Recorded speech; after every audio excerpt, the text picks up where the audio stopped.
The weather has been just spectacular this weekend here in Toronto. It's another gorgeous sunny afternoon, and the Twins would love for the baseball to be equally as impressive as they wrap up a series against the Toronto Blue Jays. That wild card spot, the second one, still belongs to the Twins. A half-game lead over the Angels and the Mariners, a game and a half over Kansas City because the Royals have now lost 3 straight games.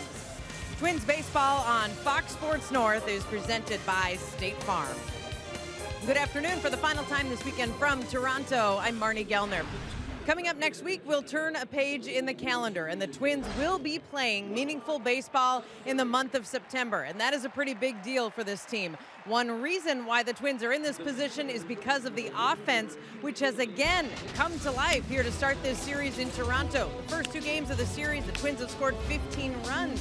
9 yesterday, 6 on Friday. The team collectively is hitting .311, which is a big change from the final 2 games they played in Chicago. Paul Molitor has shuffled the lineup, different guys in different spots, and still the offense has been productive.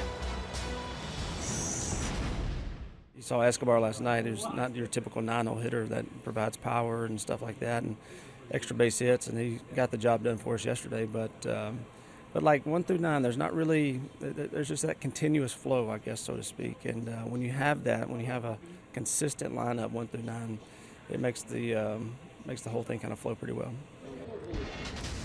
15 runs and 23 hits in the first 2 games of this series. The Twins would like to keep that offense rolling. Dick Bramer and LaTroy Hawkins, they'd also like a quality pitching matchup to provide that offense a little spark to stabilize things on both sides. Absolutely. After today, Marnie and fans, there's 5 weeks left of the regular season in 2017. It stands to reason Kyle Gibson will make 6 more starts counting today against the Toronto Blue Jays. And if they can get anything close to what they got from Kyle in Chicago the other night, the Twins' chances of getting that postseason berth are going to be greatly enhanced. Well, you're right.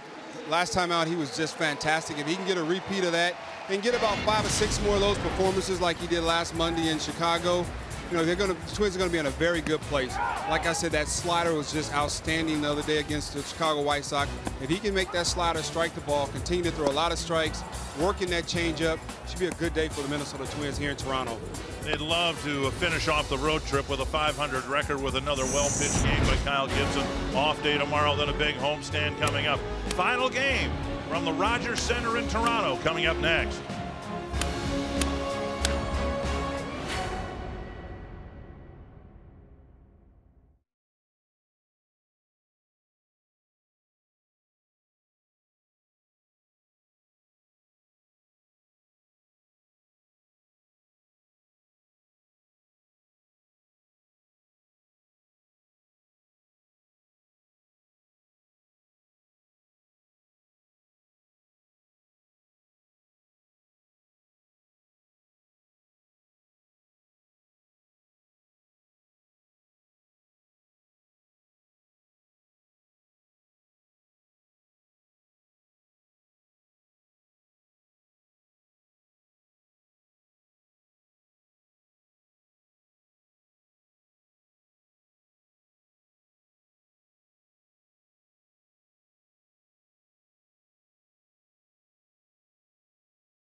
It's obviously the most memorable season I had as a player, and I think you combine that with the fact that, you know, we've seen some good crowds here this weekend, but we were averaging 50,000 a night for 81 games my first year as a Blue Jay. So there will always be a sense of indebtedness to, you know, ownership here, Paul Beeston, Pat Gillick, and the community for embracing me and giving me an opportunity to at least have one World Series ring in my collection. He came after the first Toronto World Championship in 1992, led the Blue Jays through the regular season, the MVP of the World Series in 1993. And he's still revered here. Paul Molitor still recognized everywhere he goes in Toronto. Last night at dinner at a nice restaurant, once it was established that I was with the Minnesota Twins and I knew Paul Molitor, I got a free dessert out of the deal. I mean, it's a win-win situation when you come to Toronto with Paul Molitor. I'm sure it is. This is just a great place to play baseball, and when Molly was here, they won. They won. So he talked about those 50,000 every night. If you can't get up to play in front of 50,000 people, I don't know, you're in the wrong profession. But it's a great place to play baseball. Blue Jays this year leading the league with an attendance figure of over 40,000 each game. You can imagine 10,000 more every night. The Menards batting order: Brian Dozier, Joe Mauer, Jorge Polanco, Eddie Rosario, Byron Buxton, Max Kepler, Kenny Vargas, Eduardo Escobar, and Chris Jimenez all lined up to face Joe Biagini. Dozier, Mauer, and Polanco to get things started. Biagini, his name was drawn out of the hat, basically, with the Blue Jays struggling to fill out their rotation. Some other options, and they decided to settle on a guy who's been in the rotation before, just not successfully. And Dozier takes a strike. Well, he possesses a 95+ miles an hour fastball. He'll sink the ball. You know, good breaking pitch. Will occasionally throw a changeup. Dozier's 0 for 2 facing Biagini with 2 punch-outs.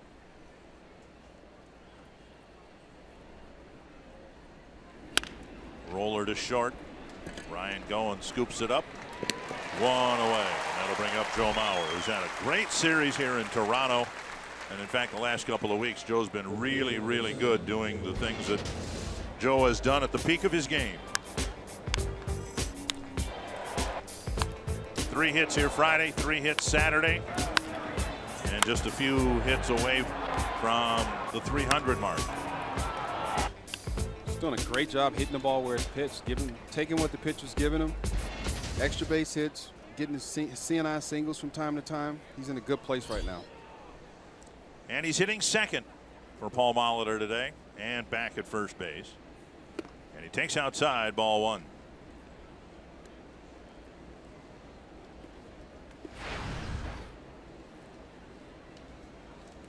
Joe nearly had a 4-hit game. He hit a 1-hopper right very sharply back to the mound for what turned into a double play in the 9th inning last night or yesterday afternoon. Strike called, and it's 1-1. Biagini a couple years ago was a Rule 5 pick for the Blue Jays, meaning they had to keep him with the big league team all year long. He's making his 12th start this season. His first start since July the 2nd. 2-7 with a 5.6 ERA as a starter. He's done a little bit better than that bullpen this year. Through the shift, with the Blue Jays pulled around to the pull side just a little bit. He hit it right where a shortstop would usually stand, and he gets his first base hit here this afternoon. Jays out of the field have Steve Pearson left, Ezekiel Carrera in center, Nori Aoki in right. Defense brought to you by Northland Ford. Donaldson, Goins, Barney, and Smoke the infielders. Montero behind the plate. No Jose Bautista in the lineup today for the Toronto Blue Jays. Here's Jorge Polanco.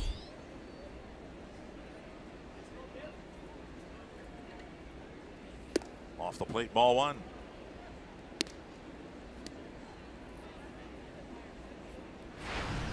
Polanco's .251 average, the result of a surge, same type of surge that has Mauer on the cusp of 300. It's just that Polanco's average had dipped down into the 2 teens about a month ago. Yeah, I think Polanco's, well, I know he's done a very good job of, you know, once he saw his batting average dip, not get too down on himself, continue to work, and he's found a nice little stroke over the last month and got the batting average back up to where, you know, a little bit more respectable. 1-1. Very good month of August. And of course, the biggest question will be, as we're in the back end of August, is who will lead this team in September. Well, I know it can't just be one person. It's going to have to be a collective group effort.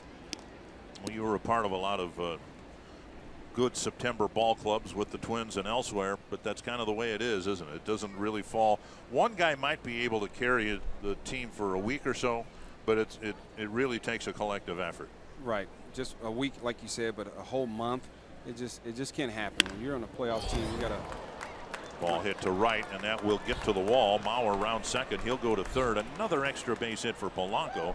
And the Twins are in business here with runners at second and third and one out. Two guys that have been hot, staying hot.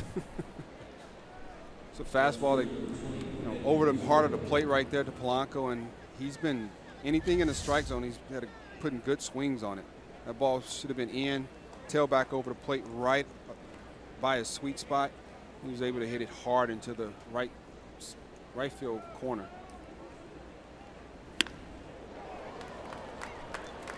And another double for Polanco. And Rosario will bat with 2 men aboard. Hitting in the cleanup spot.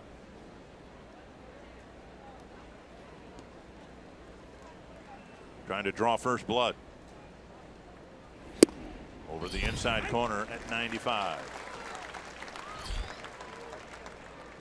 Rosario's average has dipped down to 292, but the balls he's hit the best have been caught for outs.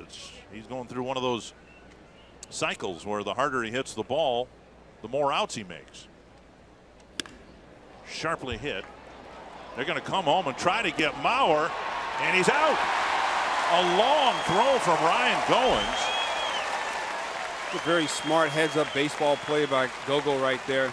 He understood who was at third base. The ball was hit pretty hard to him, and he looked at Mauer and knew he had a chance to get him at home plate and made a great throw. See if the Twins challenge it. In the very first inning, they may use a challenge.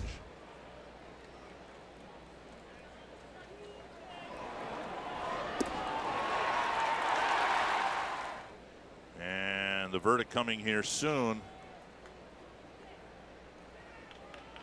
And I don't think they're going to, because it's the first inning, use the challenge.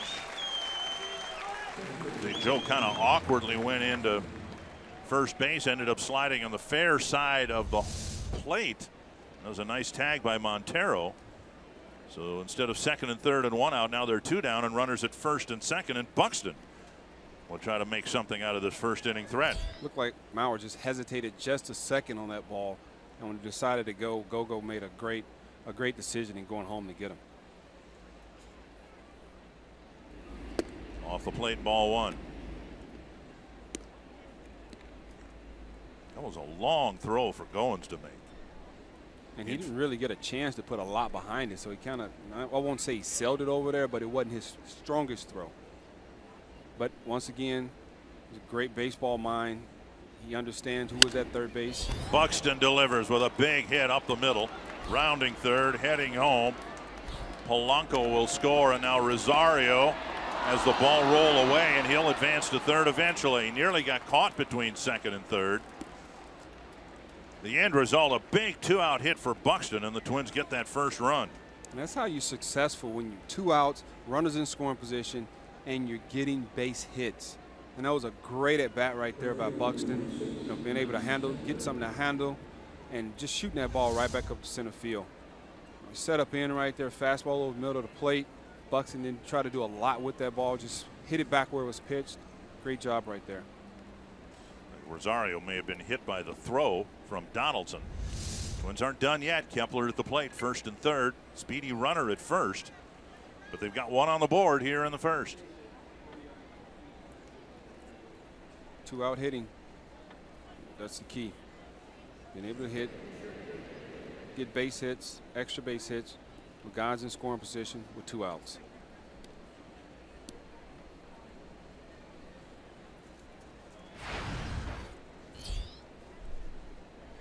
Give Donaldson an error, allowing Rosario to go to third. Buxton gets a single and a run batted in. Buxton goes on the first pitch. There will be no throw. Remember the other night here when Montero was behind the plate, the Twins ran all over the place, and so we would expect them to do that, especially with Buxton at first. He steals his way into scoring position. Well, I mean, a lot of times, and I think what Montero actually said to get himself, you know, whatever they want to say, he ran himself up. He was excused in Chicago. Yeah, he got himself excused from Chicago. You know, we understand as pitchers that it's not a lot of times that the runner actually steals the base on the catcher. They're essentially stealing the base off the pitcher. And if you don't hold runners well, your catcher has no chance. And I know I know Montero. That's what he was saying. He just didn't say it in the right way. Well, baseball mind, they should have understood what he was saying. This is not Little League. Everyone knows if the pitcher gives the catcher a chance, you know, that improves the chance of him throwing a guy out. If you give him no chance, he has no chance. If you're on the mound and you're predictable 1,001, 1,002, 1,003, and you go, hitters are going to figure that out. They already know, you know, you get to a certain point, you're going to just get into a situation where you're just going to go, especially when the game speeds up on you. Hey, can't blame the catcher all the time. Pete Walker with a first inning trip to the mound, and the Twins have him loaded with 1 run in. And Vargas at the plate. If Montero had said, you know, we need to do a better job holding runners, he might still be with the Cubs. But he separated the pitcher and the catcher, and he might have been 100% right. But that came off as being a little self-defensive, I think. Well, I think he had taken a beating so much about him not throwing runners out. He was trying to make a point as it's not all on me, people. Maybe he didn't say it right, but you know what? Sometimes people hate to hear the truth. Well, here's Vargas in a big spot. Twins have 1 on the board, but they've got 3 out there with 2 down. Vargas takes a fastball and strike 1. Fastballs regularly clocked at 95. They seem pretty straight. That might explain why the Twins already have 3 hits. See if Vargas can keep the line moving here. Well, Biagini's been just a little elevated with his fastball, and when you start to elevate the fastball in the hitting zone and not that elevated fastball we see a lot of times for strike 3, you know, you're going to get hit pretty hard. Pretty good trip to the mound by Pete Walker so far. A fastball for a strike, a breaking ball for a strike. And Vargas is behind 0-2. Now this is the time, you know, you talk about that high fastball, but it has to be higher than high. Breaking ball got him. Twins got a walk, 3 hits, and a run in the first.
Got one thanks to Byron Buxton's 2-out single. And Kyle Gibson will have an early lead. We're at the Rogers Center in Toronto, where the roof has been open for all 3 games. The weather spectacular, showing off this city beautifully this weekend. There's John Gibbons. He's had his way with the Twins. He's had some pretty good ball clubs the last couple of years. Here's their Menards batting order. Ezekiel Carrera leading off. Then Josh Donaldson, Justin Smoke, Steve Pearce, Kendrys Morales, Miguel Montero, Nori Aoki, Ryan Goins, and Darwin Barney. Carrera in the box, Gibson on the rubber. Here we go. Outside ball one. Been a disappointing year to say the least for Kyle Gibson, but he came up with maybe his best start his last time out against the White Sox. Very disappointing this year, but he has a chance. 6-7 more starts.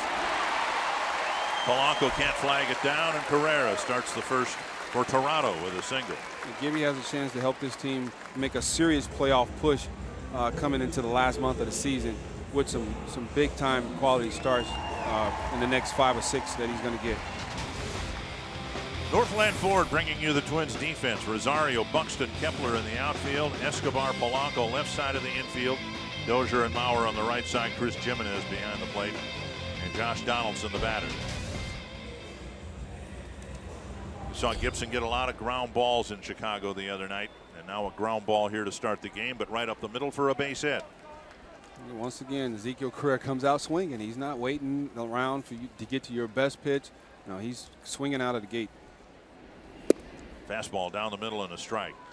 Gibson difficult to steal on because, as you just saw, he uses the slide step very effectively. Just been 4 stolen base attempts and only 1 successful one. Yeah, he does a great job helping out his catcher.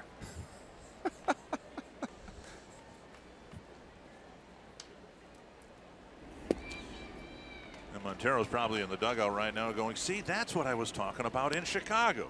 I got you, Montero. I got you. I understood. 1-1 to Donaldson. Big pop fly double. The pop fly double, as it turned out, was bigger than the 2-run homer he hit earlier in the ball game. He's also had a bunt single yesterday. Yeah, that was a dagger right there. That double down the line. And we had the infield in, outfield playing deep. It's been pretty hot. 327 average the last 15 games, 8 home runs. I mean, he's starting to look like his 2015 campaign when he won the AL MVP. And then he laid down a bunt on us yesterday. You can't defend that. 1-2 from Gibson to Donaldson and a throw to first. Carrera scampers back.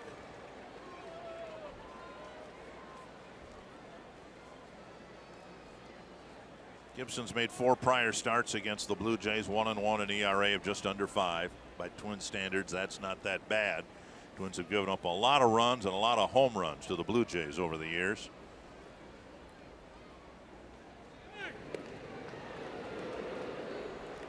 When Gibson starts, the Twins are giving him 6.2 runs of support per start.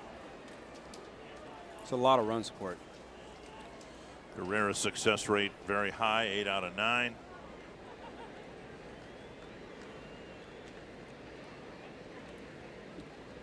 Another 1-2 to Donaldson. Beaten foul, pounded right into the dirt around home plate. It's a good slider, slice cutter right there where you see Donaldson had to reach for that ball and just barely got a piece of that. The bringer of rain. And he brought rain with that pop-up. Twins had the infield in. He hit it right down the right field line. It was fair by about 3 feet. I'd like to say he couldn't have thrown the ball in a better spot. Yeah, that's right. Give me throw that nice little slider right here down and away and get him to swing over the top or hit into a double play. Changeup in the dirt, 2-2.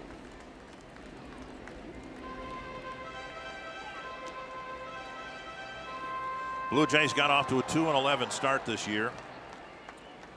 They've come close 9 times within a game, 9 times of getting to the 500 mark. And in all 9 games, they have lost the next game. Have never been able to get to the 500 mark. Every time they made that big push to get to that 500 mark, like you alluded to, another injury happens. Just they hadn't been able to keep some of their big name guys healthy this season. A couple of nice takes by Donaldson, and as a result, they're at the bottom in the American League East.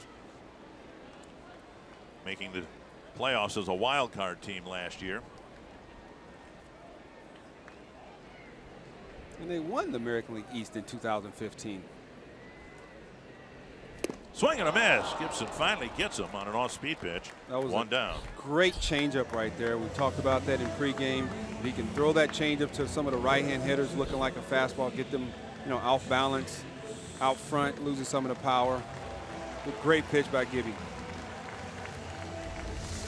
He had set up for a good changeup or a breaking pitch. He opted with the changeup. Donaldson didn't recognize it was a changeup until it was just a little too late.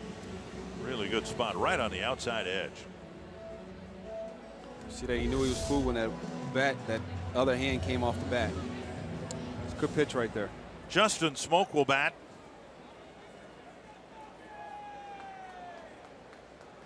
Twins with a pull shift in the infield.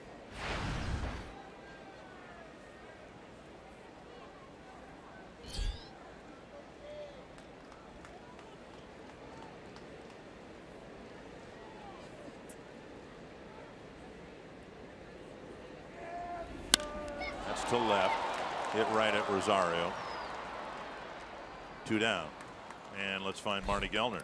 Guys, we look at our car scoop from the clubhouse, and several of the players here are playing in their 3rd consecutive game here. Paul Molitor said that the turf is not nearly as tough on the body as it used to be, and that nobody has had any issues with the playing surface here at Rogers Center. Miguel Sano is still coming along slowly from a stress reaction in his leg, and Molitor said he hopes Sano can do some baseball activities on Tuesday when the team is back home, but he's not sure that that will actually happen.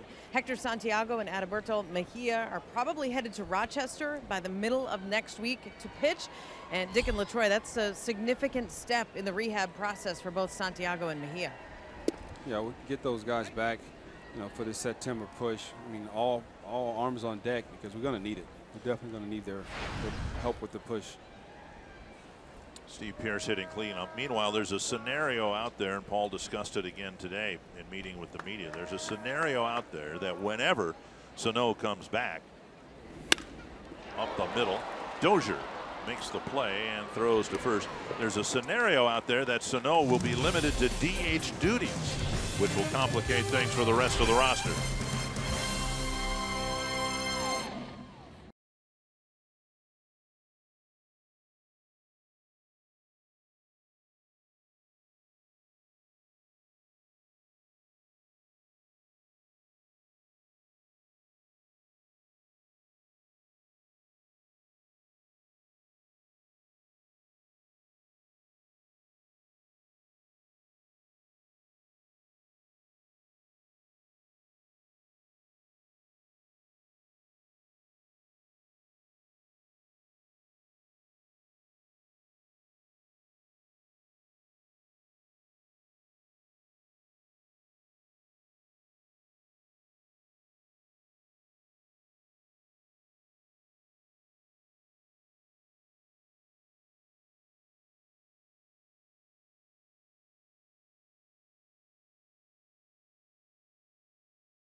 Off the second inning, hit 9th last night, 4th the night before that. He doesn't know where in the lineup he's going to hit. He just wants to hit like he did last night. It's a got a good pitch he can handle. End up taking Estrada, hitting him up for a 2-run home run. Very impressive. Doesn't matter, you're right, whether he hit 4th or 9th. He just want to be in the lineup and get an opportunity. 2-run home run tied the game ever so briefly yesterday afternoon. Fouled away 1 strike. Twins have had some good swings against Joe Biagini. 3 hits and a walk and 1 run in the first inning. It'll be Escobar, Jimenez, and Dozier in the second. One thing about Escobar, he's not going to get cheated. He's going to let it go. Inside, 1-1. Twins lost yesterday. Just about everybody else in the beef stew that is the chase for the wild card in the American League. Just about everybody else lost except the Angels. Tapped foul. So as a result, as disappointing as the loss was, the Twins are still listed as the second wild card entrant, by a half game over the Angels and the Mariners, by a game and a half over Kansas City, and Baltimore, Texas, Tampa. They're all in there, all within striking distance. 1-2. Essentially, there's a log jam. That's another word for it. Twins lost a game to the Yankees, who beat Seattle. Kansas City's got some issues because Danny Duffy was put on the disabled list with a bad elbow. They did an MRI. It's structurally encouraging, but they're still going to be without Duffy for a while. 2-2. Hit to center and hit pretty well. Carrera retreating, and he's there to make the catch.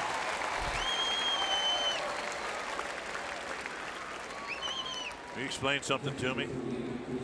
Sure. Because you played here, played a long time in the big leagues. What good is a different colored warning track when it's artificial turf? Carrera went back, and he was still on the green part. But if you're an outfielder, you're going back. The reason it's called a warning track, you can feel the change in the texture beneath your spikes. You know you're getting close to the wall. You're watching, you're looking up at the fly ball. So explain to me, sir, why they have a different colored carpet on the warning track. Aesthetically pleasing. Thank you. But I didn't go to school for grounds crew, a degree in grounds crew, so I have no clue. Same thing in St. Petersburg. I think it breaks up the all green color. I think certainly it does. Just breaks it up. Certainly it does. It's not a different feel once you run onto it. I mean, it feels the same up under your feet, but it's so just the way baseball's supposed to be. It's not the way baseball's supposed to be. You should have a cinder track or something underneath so an outfielder can tell that he's getting close to the fence. Jimenez, if he hits one over Carrera's head now, and Carrera retreats and he's looking up, tracking the ball, and does a face plant against the fence, it's not on me. It's not on the grounds crew either. Whoever designed this. 2-1 to Jimenez with Dozier on deck. And I hate to say this, Richard, I've never even thought of that. It's a question Up I've the never middle, thought about. And Carrera will come in instead of going back. 1-out single. At the Metrodome, we had the green rug, and then we had the rubber warning track. So the Pucketts and Hunters of the world, Jock Jones, teammates of yours, they would retreat, and they could feel when they left the artificial turf because they were on a rubber warning track. This is just a different colored carpet. I think we need to get some clarification. Paul was making the distinction before about what a great lift it is to have a dirt infield here. When they put in the new turf a couple years ago, prior to that they had the cutouts for the bases. But now here's Jimenez leading off of first, and if he's asked to run, his legs are going to feel a whole lot better when he gets to third base, having run on dirt instead of carpet most of the way, and then the only dirt area was the base cutouts. Well, I get that. And when you have a all turf infield, the old turf, it makes the ball a lot faster. The ball got to the infielders, you know, very fast. Here, I think it plays pretty close to having like a natural surface. Not the same, but very close. But if you're concerned about the players playing on artificial turf, at least when they're running the bases here, they could be playing a target field or guaranteed rate field or whatever, because it's dirt on the bases. The problem is in the outfield, and the outfielders have to run on artificial turf. It's a better turf than the original stuff that was put in stadiums. That's what they say. Let's get 20, 30 years from now, that might change, because they thought the same thing about the original turf. Oh, it's going to be great. And then years, and you start hearing all these bad things about it. When I was been in Minnesota those years I was there, Richard, when we went on the road and I came back, I always felt different. Stiff back, stiff neck just a little bit, just because of, how, under that it was all concrete. When we'd have long homestands, and all I did was walk around on the stuff around the batting cage. You could feel it. My calves would, at the end of a week and a half long homestand, my calves would be aching like crazy. I don't know how Puckett and the other guys that had to run out there game after game after game, how they did it. 1-2 to Dozier. And now in the dirt, good take by Dozier. The Argonauts no longer play here. You've got a beautiful day here, and one would think that they could grow grass here by rolling the roof back. This is the Blue Jays are the only primary tenant here now. That's a good thing. I think a baseball stadium should play baseball only, football only, or soccer. But I remember those days in the Metrodome when we had those early games and the University of Minnesota football team would have to play, and we'll be walking to the bus and we can look down on the field and see how they'd already started to transform the baseball field into a football stadium.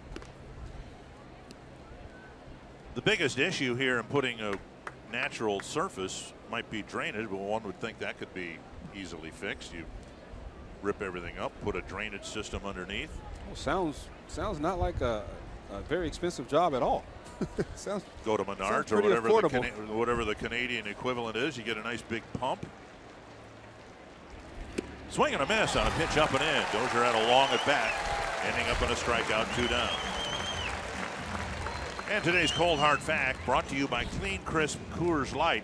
And Joe's batting average not only climbing towards 300, he's climbing the charts for the American League on base percentage leaders up to 377.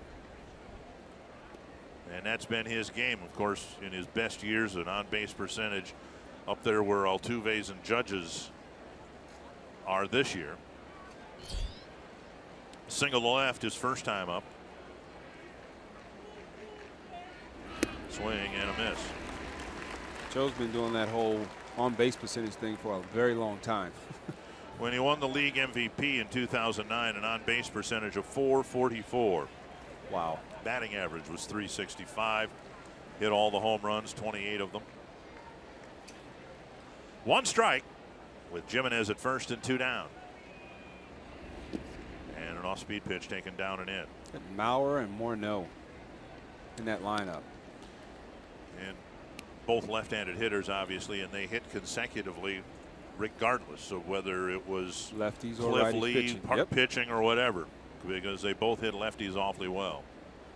Joe's career on base percentage has come down in recent years, but it's still .391 coming into the year. Nearly thrown down the right field line. Jimenez stays put. Montero says, hey, if my pitchers aren't going to give me a chance to throw out anybody at second, I'll try to throw them out at first. One catcher to another. Snap throw right there from Montero. He saw Jimenez get his secondary lead. He was like, maybe I can throw him down there and make him, aware that I'm still watching him. 2-1 to Maurer. 3-1. Polanco on deck. Since we're doing this, been talking about Montero and guys holding runners, I should have brought my stopwatch. I carry a stopwatch now when I go down to the minor leagues. Yes. Oh, yeah. Oh, yeah. Tom Kelly, when he was announcing games, brought a stopwatch. And I thought, well, now that's a perfectly logical thing for an analyst to do, because so much of the game, there goes Jimenez with Maurer popping it up into short center. Jimenez will head back, put the catcher's gear on. Maurer retired, and the Twins are done in the second.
I wouldn't say it's a cool nickname for me, but just Gibby.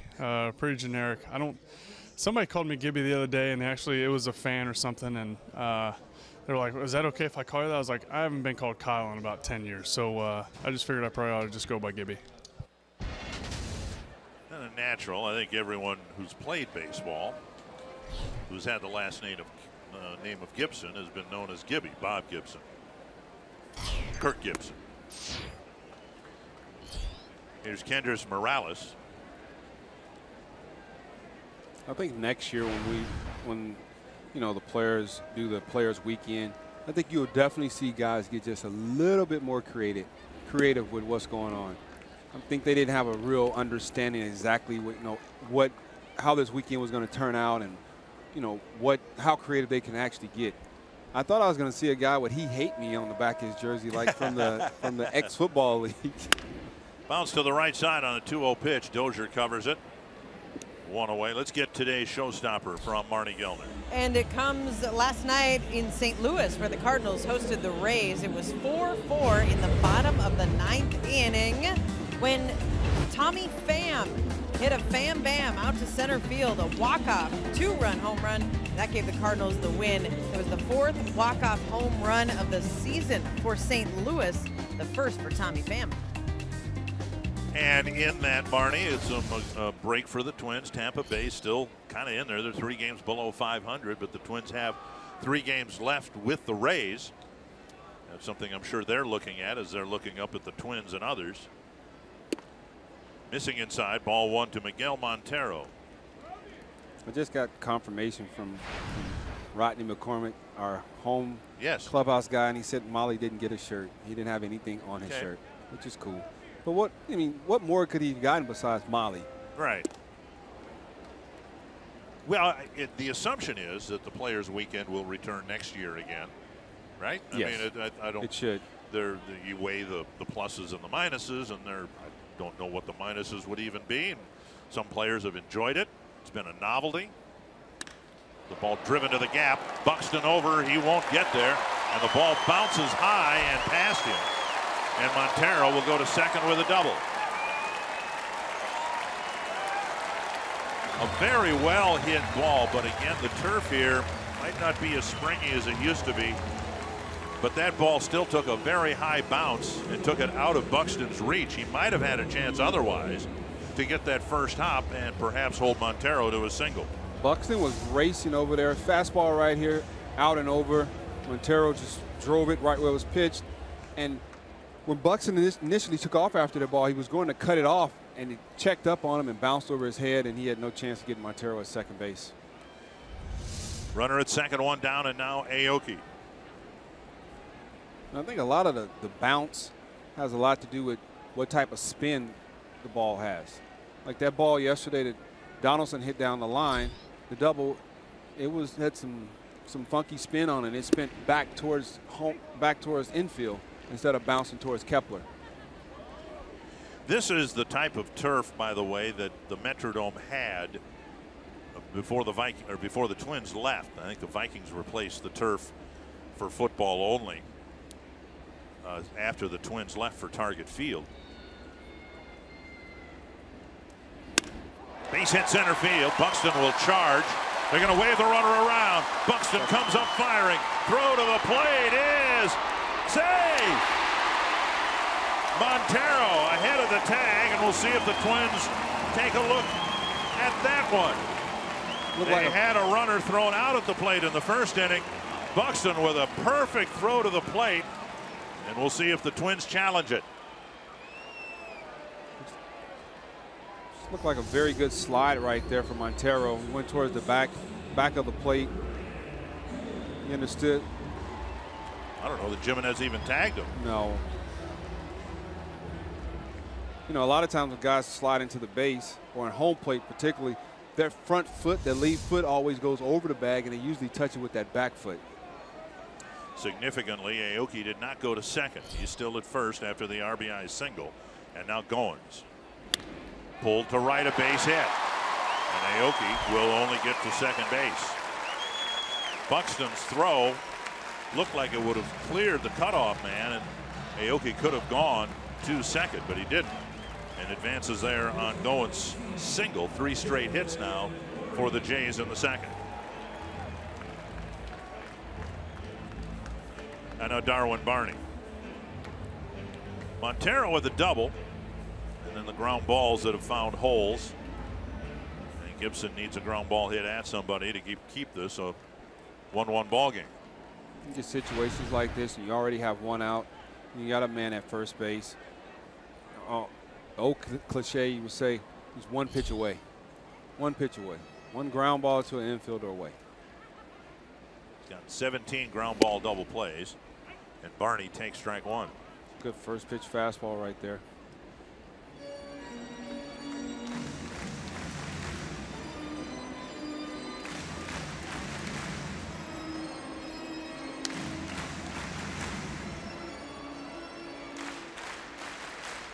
Barney, the number 9 batter for Toronto.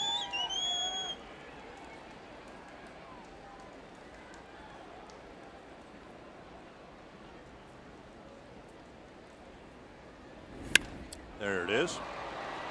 Pitcher's best friend. Dropped at second by Polanco.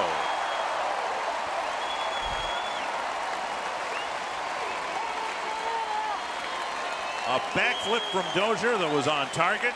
It would have been a double play. Instead, bases loaded and only 1 out. Yeah, tailor-made double play right there.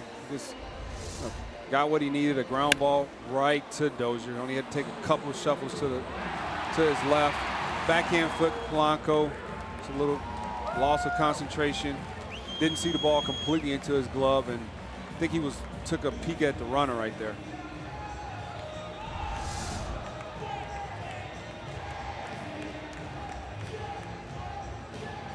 Instead of the inning being over, Gibson's got to pitch out of a real mess here. Bases loaded, 1 down, hoping to get another ground ball hit at somebody.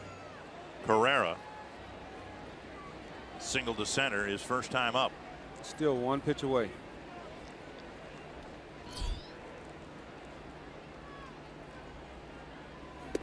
On the outside corner. First pitch changeup. Great spot down and away.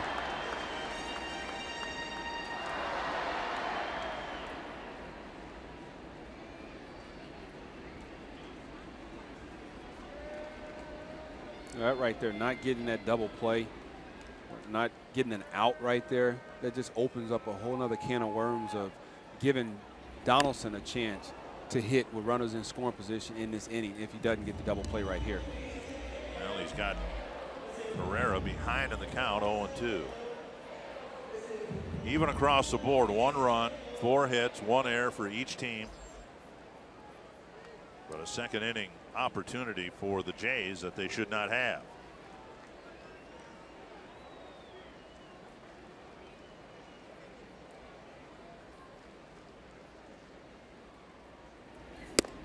Missed inside and up.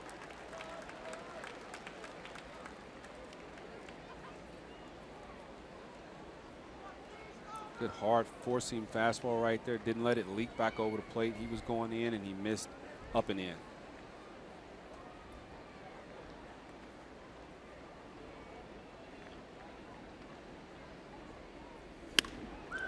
Foul. Oh, cameraman down the left field line. Tried to one-hand, and he had 2 shots at it. Good try.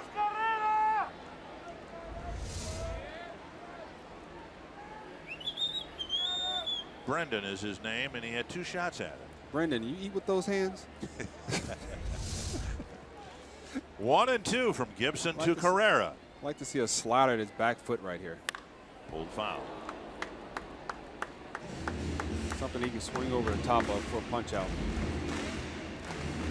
Well, the Twins got a run in the first inning under similar circumstances. Scored 1, had the bases loaded, and left them full. And now Gibson trying to keep this a 1-1 game.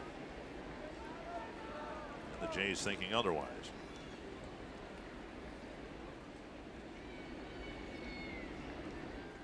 Breaking ball missed low, and it's 2-2. It's a good pitch right there by Gibbons. That's that slider I talked about in the pregame about strike the ball, you know, how Carrera didn't swing at that pitch.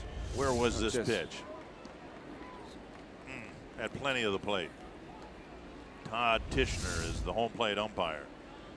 You work the ball around, you mix pitches up, and you freeze a hitter, and then you throw a strike, and it's not called. Paul Molitor was talking about that very thing this morning about umpiring, and he said, you know, when the catcher catches it that low, I asked him about the electronic strike zone, whether he was an advocate for that, and he said not really.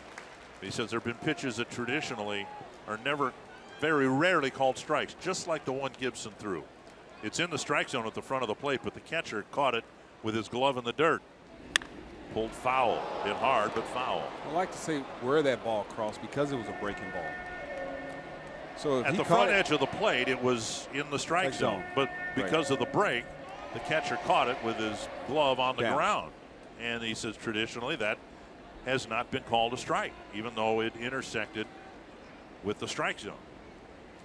2-2 to Carrera. I'm sure at the rate the game is changing now with all the, you know, our friends at MLB doing a few things, they'll probably try to correct that also. Don't you think it's inevitable that we're going to have an electronic strike zone? You know what? I had a conversation with my buddy Holden Kushner at on a tune in radio show, and we talked about that. And it's, you know, I don't see why. I don't see why.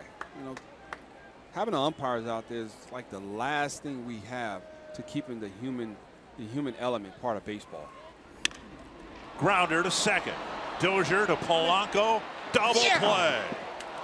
They didn't turn it in the Barney at bat. They turned it in the Carrera at bat, and it remains a 1-1 game.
Now for the Unlimited Baseball break, brought to you by T-Mobile. 30th home run for Edwin Encarnacion, who for the 5 prior years hit him here in Toronto. Zach Davies with a good outing for the Brewers, a much needed win for Milwaukee, and Justin Upton leading the Tigers to a win over the White Sox. There's growing reports that Upton may opt out of a very lucrative deal with the Tigers because he's having such a good year and might be able to improve his lot in life financially by declaring himself a free agent. There's Polanco leading off the third. You see Edwin Encarnacion with his 30th home run, and just think early in the season a lot of people around the baseball universe started to panic. Just wait, give Edwin some time. There's one thing the guy does. He's a professional hitter. 1 strike to Polanco to start the third in a 1-1 game. Polanco doubled into the right field corner and scored the Twins' run in the first inning. Indians, by the way, have already knocked out the Kansas City starter, as the Indians are firming their grip on the division lead. That's to short center, retreating. Goins, Barney, and a diving attempt, and it'll be a double for Polanco. Carrera dove for it, and I don't know that he ever got it in the glove right away. If he did, it might have been contact with the turf that shook the ball out of the glove. At any rate, Polanco will take his second double of the game. Polanco was busting it out of the box right there. You know, he hit it, didn't hit it all that well, but and the turf had nothing to do with it. The Correct. ball hit his glove, but it was never secured. Looked like it hit the thumb of the glove and then down. That was a great try right there. But Carrera's first step was back, and he had to make up that time to get there, and wasn't able to get there. Polanco noticed that, and he was running hard out of the box. Rosario hit a hard one-hopper to the shortstop Goins, who made a long throw to home plate. A lot of people, at least I, thought that the Jays were going to concede the run, but Goins threw Mauer out at the plate. Fouled away, 1 strike. Rosario, then Buxton, with the Twins trying to retake the lead. Mentioned the Tigers beat the White Sox, but there is concern about Victor Martinez, who spent the night in a hospital because of an irregular heartbeat he experienced during the game. Second time in 3 months that Victor has had to deal with that. Rosario drives one towards right center field. It's a base hit, and Polanco is going to be held at third. Rosario retreats to first after a line drive single, and the Twins have runners on the corners with nobody out.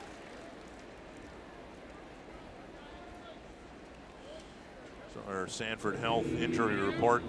We talked about Duffy, who was supposed to make the start today, instead on the disabled list with elbow discomfort. Victor Martinez, again for the second time, dealing with an irregular heartbeat. And the Tigers also dealing with the residue of their brawl the other day. Nick Castellanos has not played since because of a bad wrist, and James McCann's dealing with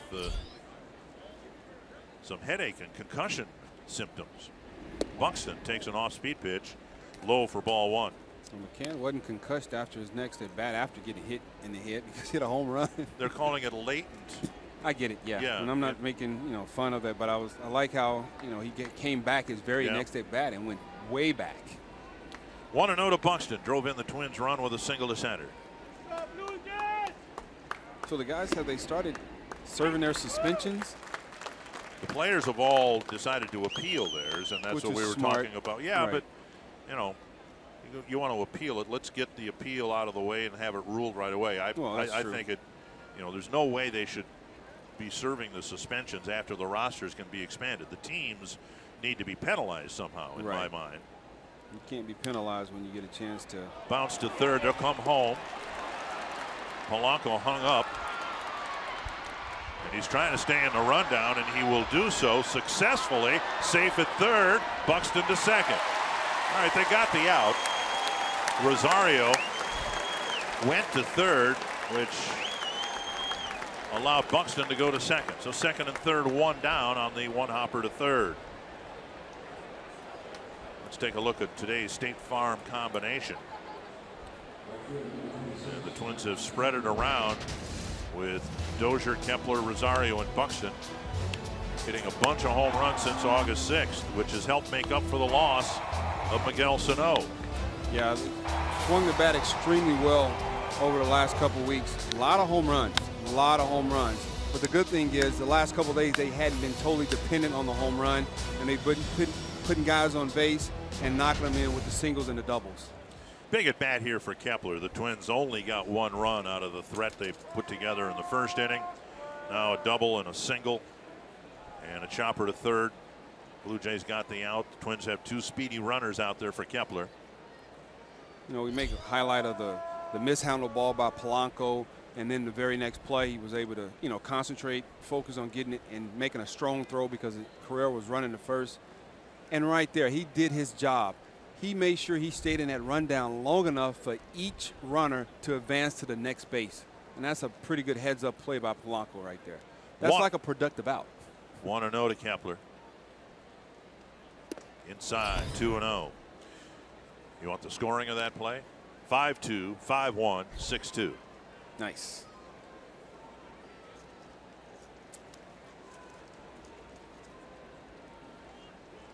Kepler walked his first time up. Now he's got a 2-0 count. Off-speed pitch, taken for a strike.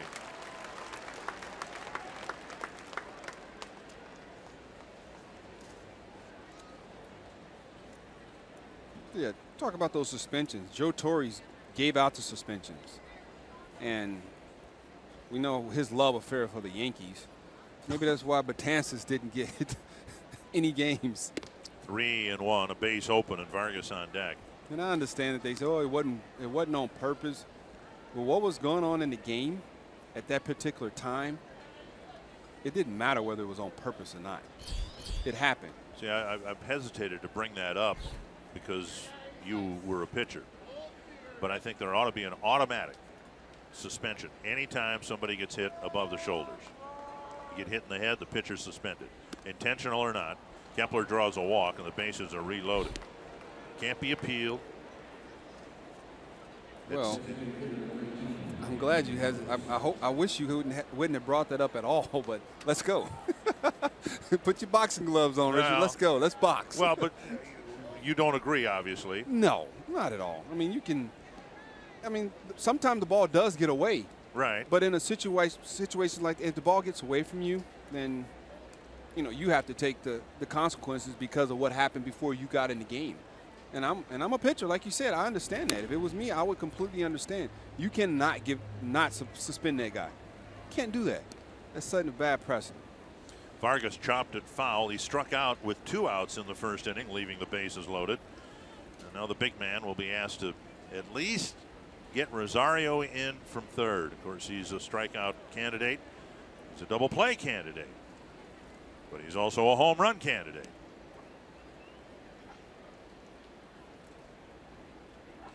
Fouled back, 0-2. Good hard high fastball right there from Biagini to Little Poppy. Wasn't able to get the head out, got a piece of it.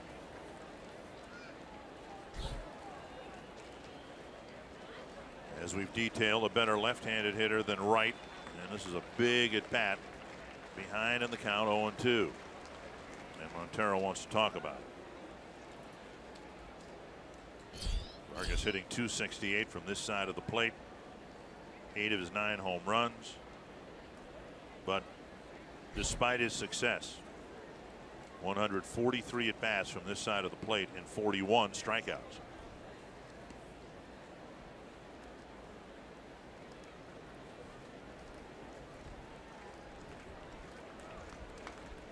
Oh, 2. Inside, and Montero can't find it. That was the same pitch that he struck him out on in the first inning, a breaking ball down and in.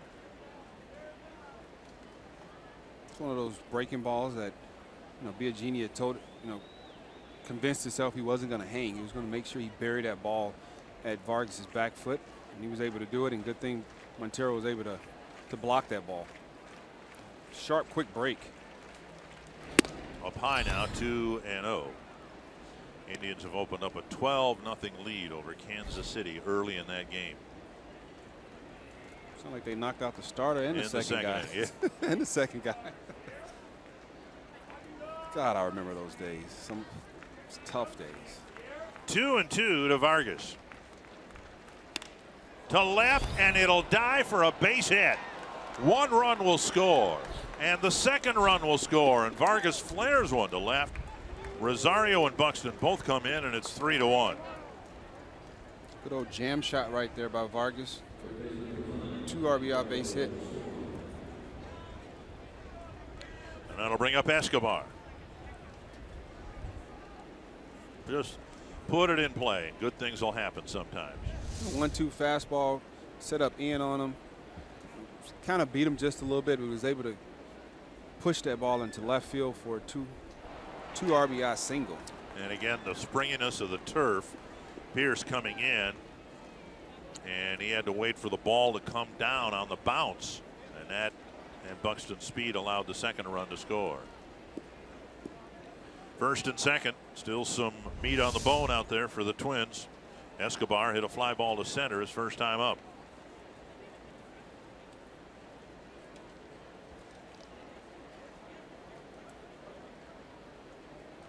Meat on the bone. I like it. Fastball, strike one. I like that.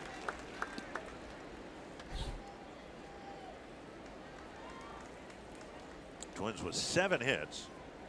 They've taken 2 walks. Kepler taking both of those. A chance to create a little breathing room here in the 3rd inning. Foul back 0-2. Biagini definitely has had his struggles this year. His last start versus Boston July 2nd allowed a career high 10 hits, 7 earned runs, 105 pitches, and he hadn't reached the 6th inning in his last 4 starts. No activity in the Toronto bullpen, which is a bit surprising.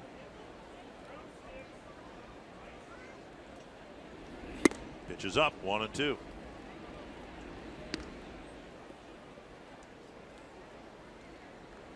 The Twins with a good day at the plate yesterday.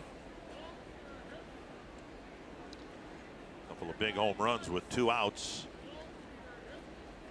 leading the Twins to a comeback. And now a swing and a miss. Escobar strikes out. That'll bring up Jimenez. Good hard fastball from Biagini right there. Just blew the ball right past Escobar.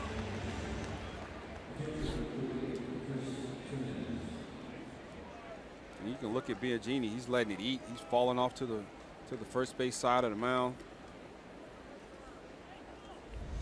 Got ahead of him right here with a couple fastballs and 1 breaking ball, and then just finished him with a hard fastball, four-seamer right over the top of the hitting zone. Jimenez single to center his first time up.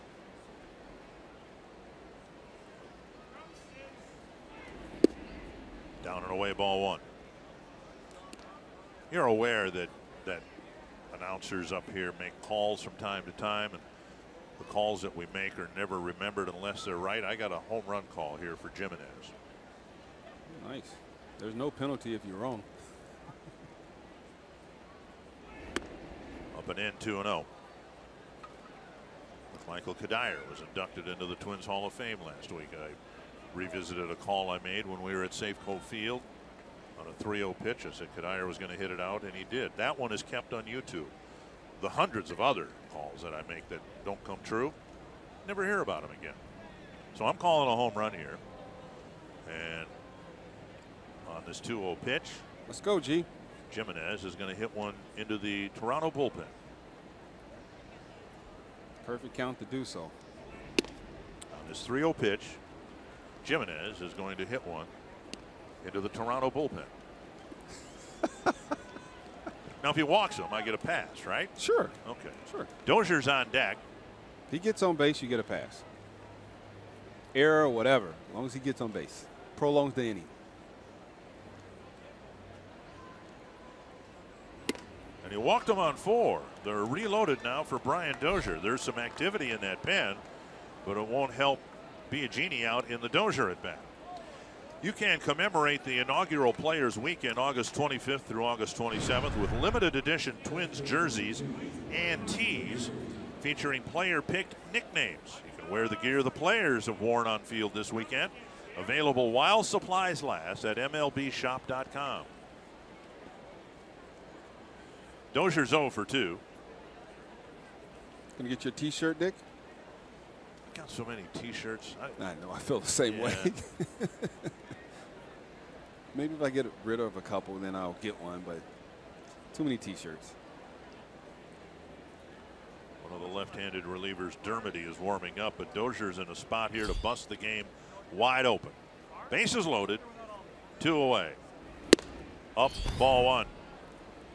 Dozier's bounced to short and struck out. He had a long at bat, saw a lot of pitches from Biagini in the second before Biagini struck him out. There's Matt Dermody. You should get a T-shirt that said Hawks Buddy. Okay. And I'll get one that said Dick's Friend. Fouled away, 1-1. Now you're going to be back next weekend, right? Yeah, I'll be back next weekend against the Kansas City Royals series. Okay. Now, did anybody ever call you Satchmo? Yeah. They did, okay. Pat Mahomes still calls me that to this day. Oh, does he? Yeah. I was in Romania early the month of July, the 1st of July with Scott Erickson. He calls me that also. And Dozier takes a fastball for a strike, and it's 1-2. Twins left the bases full in the first inning. Left one on in the second. They've scored a couple, but have them reloaded here in the third. 1-2 to Dozier. That foul fought it off to stay alive. Genie tried to get him with a breaking ball.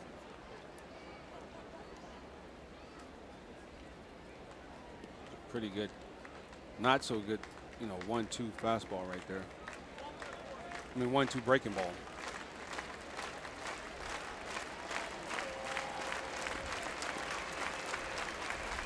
Another 1-2. Got him. Back with another breaking ball. And the Twins get a 2-run single from Vargas to take the lead. You're watching Twins baseball, presented by State Farm.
Now as he gets ready for the bottom of the third inning.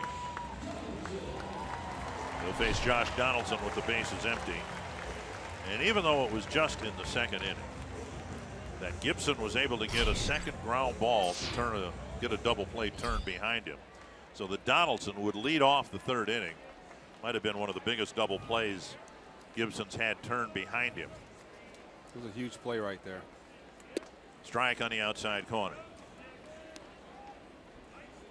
Indians leading the Royals 12-0. They're just going to the top of the third inning there, but also the Yankees are leading the Mariners 6-1 in the third inning.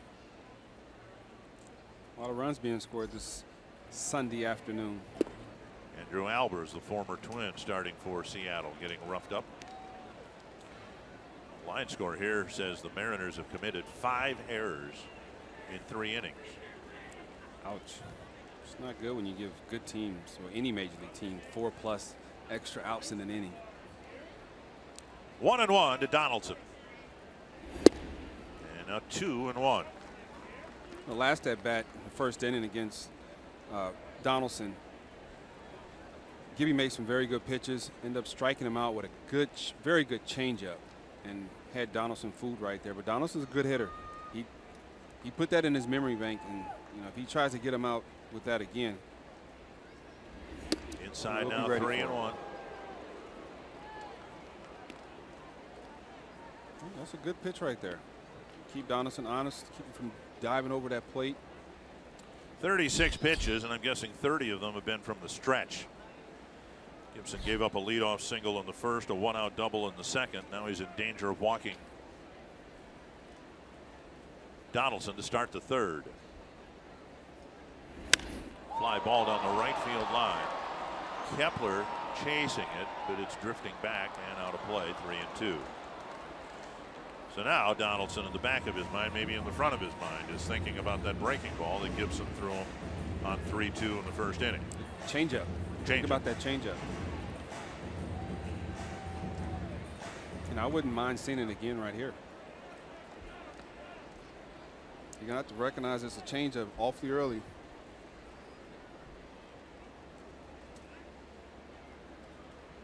You see Jimenez put the slider down right there. That's what a 3 is in his arsenal.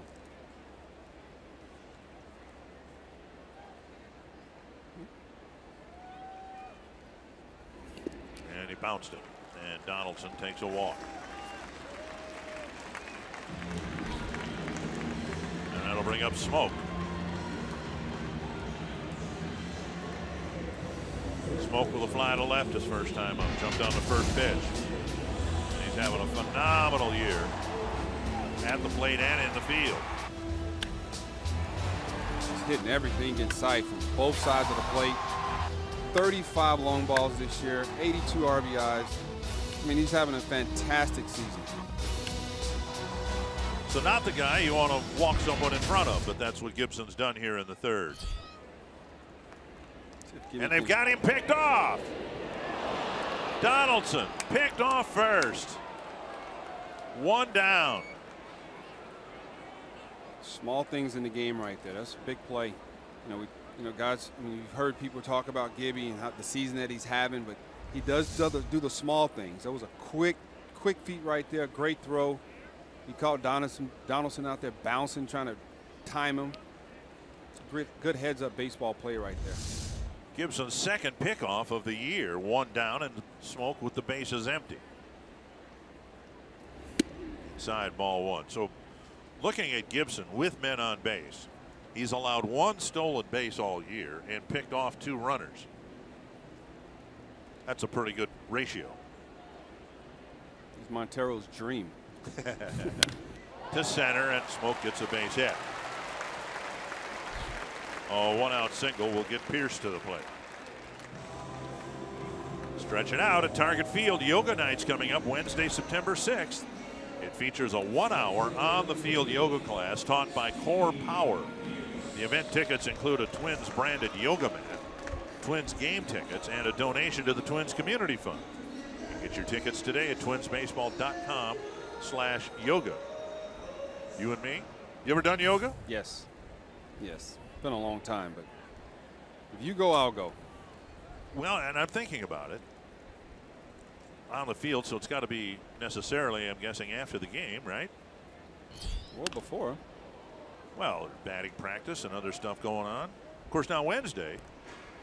Let me look it up here. Is that a day game? It is a day game. So the excuse I was going to use, it's too late. You know, the game will be over with around 3:30. And it could be on. That could be doable. It's a possibility. 1 strike to Pierce.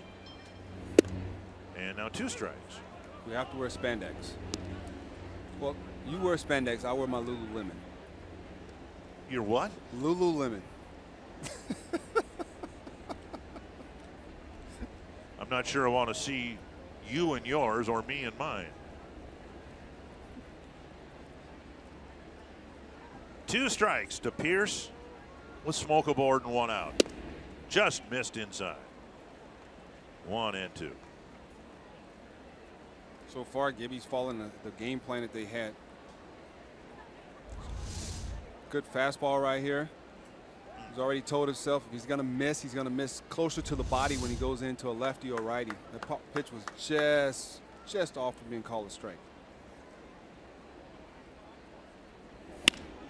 To center. Hit almost right at Buxton. 2 down. And that'll bring up Morales.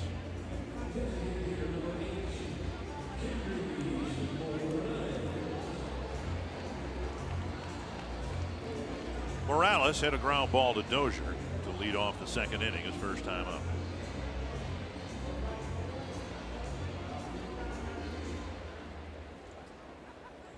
I don't know, Dominican music, Venezuelan music, or Cuban music that Franklin Morales coming up. But it was loud and it was nice.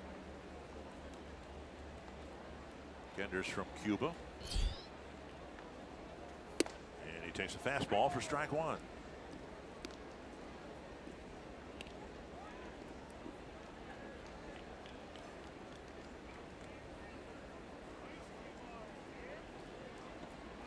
It's a perfect day for baseball, man. Perfect day.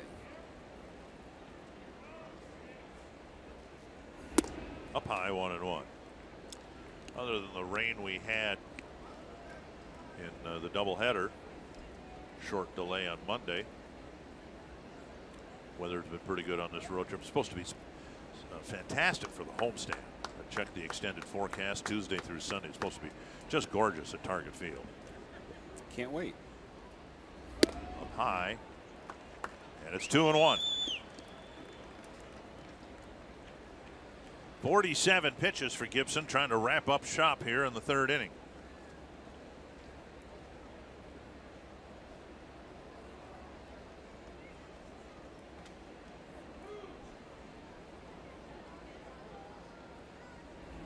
Fouled back. 2-1 count right there. You know, everyone knows Franklin. I mean, Morales can hit a fastball. It was a great 2-1 changeup right there. He just got him out front. He was able to foul it off. Kendrys Morales.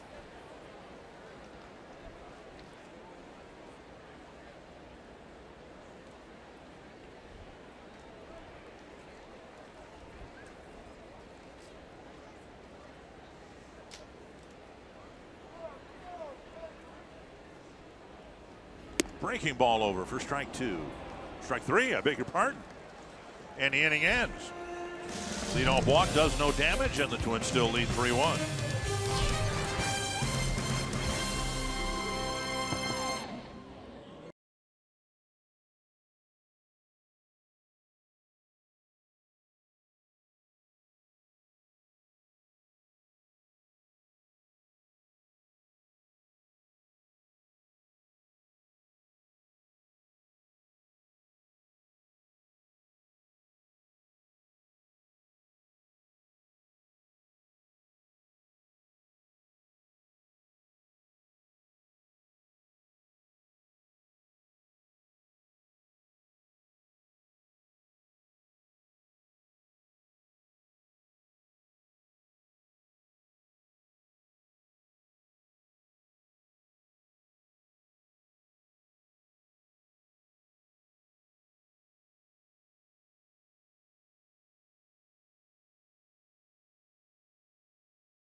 I don't know about plays in the week, but you were enjoying some music while we were getting ready to tape a segment here. 3-1, Twins in front. Mauer at the plate, and he takes high, ball one. It looked cool in the game earlier. Yeah. Cool in the game. I like me some old school music. I wish I could have been at a party when you were the DJ. See, I didn't do I didn't do any parties. I would sometimes. What? Well, I was on the air. I was on the radio. That kind of a disc jockey. Okay. No, You're a real no, disc no, jockey. no. So you put together the playlist. I didn't even do that. That was predetermined for me. I had to play certain music at certain times. Okay. All right. Uncle, I quit. It was a really terrible time to be a disc jockey.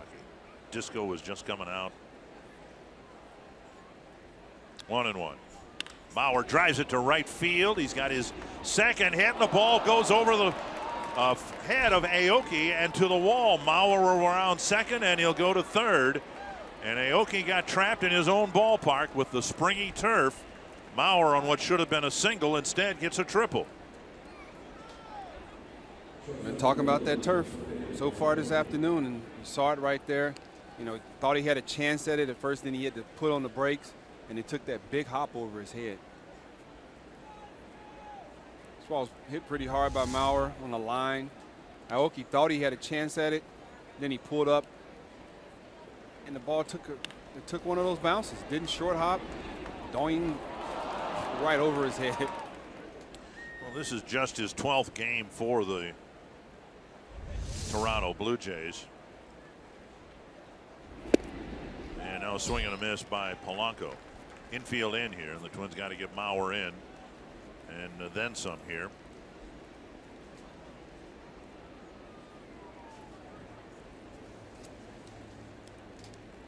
Polanco with a pair of doubles, a line drive into the right field corner, and a pop fly double in front of Carrera.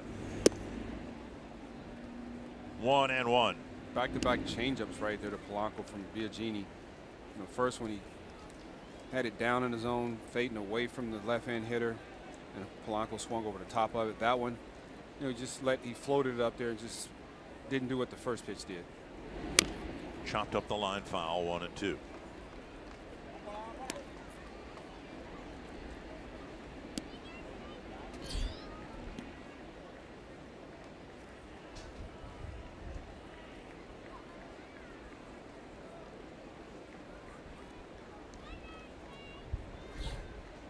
One and two from Biagini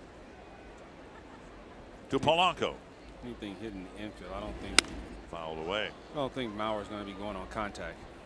Well, he was thrown out in the first inning with the shortstop infield back. Yeah, that's because he hesitated just a little bit.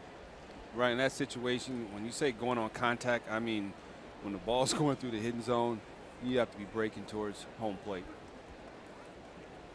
Especially when you're not as fleet of foot as other guys. Check his swing. The ball rolls away, but up toward the third baseline. And Mauer stuck at third base.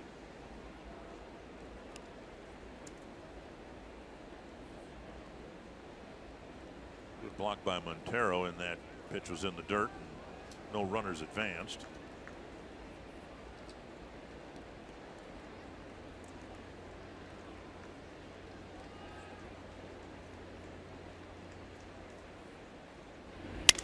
Back to the mound. Goins flips. Close play got him. Biagini deflected it a little bit. Mauer still at third, one away. Fox Sports Supports is proud to team up with Girls on the Run in their dedication to empowering young girls and instilling confidence through running. Learn more about how you can get involved this fall and visit foxsportssupports.com. And now Rosario. The infield will stay in. Biagini got a piece of that ball, kind of slowed it down just a little bit, allowed Ryan Goins to be able to make a play on that ball.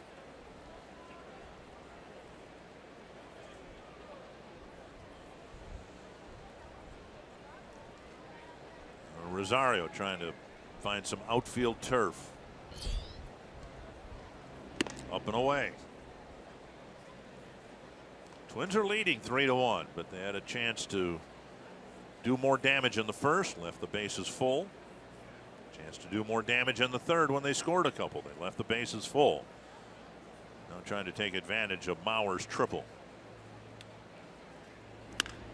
Right to the first baseman, Smoke, 2 down. And it'll be left to Buxton again. It was a changeup right there, just a little up in the zone, but he got good results from it.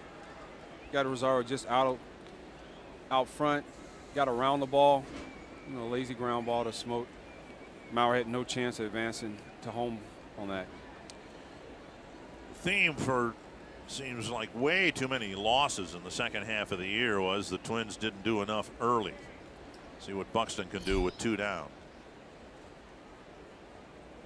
Didn't score enough runs early, and it cost them at the end. And you hope that's not the case here this afternoon.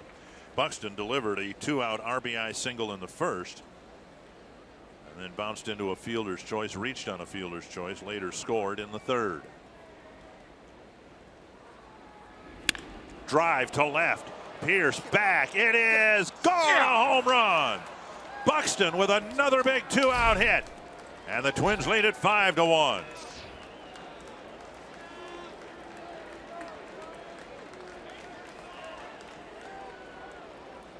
Three runs batted in for Buxton, all 3 with 2 outs.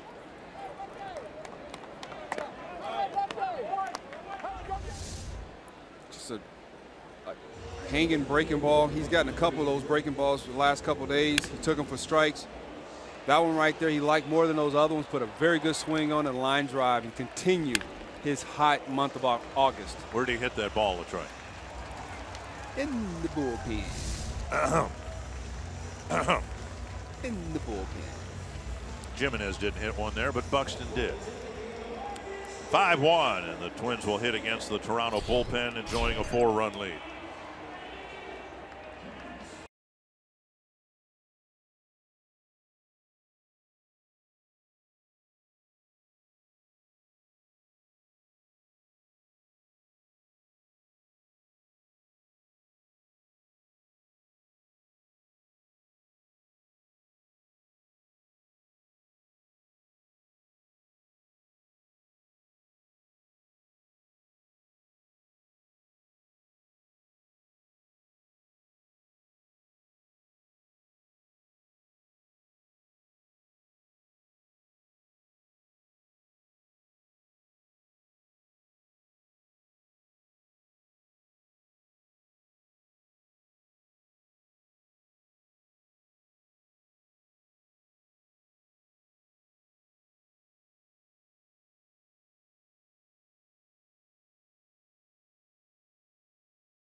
Two awfully big hits. The Twins had a big threat in the first inning and only got 1 run because Buxton delivered a 2-out single.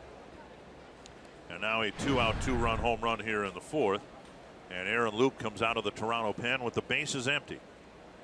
57 games, 47 innings pitched. Loopy, hard throwing righty, lefty, but has a very good slider. He's tough on lefty because we talked about in the first game on Friday when he steps all the way in the visitor's dugout and comes behind the left-hand hitter. It's pretty tough, especially with that sweeping breaking ball. And Kepler got out of the way of the breaking ball and was on the fastball, pulled it foul, 1-1. You talk about those 2-out hits, 2-out hitting. It's crucial to a team's success. Been able to do that the last couple days. And we tend to focus on what it does to the Twins dugout. Kepler fouls it back. Well, what's it do to the other dugout? Biagini was in trouble all afternoon long, and he almost got out of it again, giving up a leadoff triple, and Polanco and Rosario couldn't get the run in. And then Buxton lined a 2-run home run, and it's a 5-1 ball game. 1-2 to Kepler. Takes using Aaron Loup. It takes a little wind out of your sails, out of their cell, but you know what? It's a high potent offense. Buxton's driven in 3. He's scored 2, and he's put the Twins up 5-1.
Buxton with a couple of big 2-out hits, driving in 3 of the 5 Twins runs.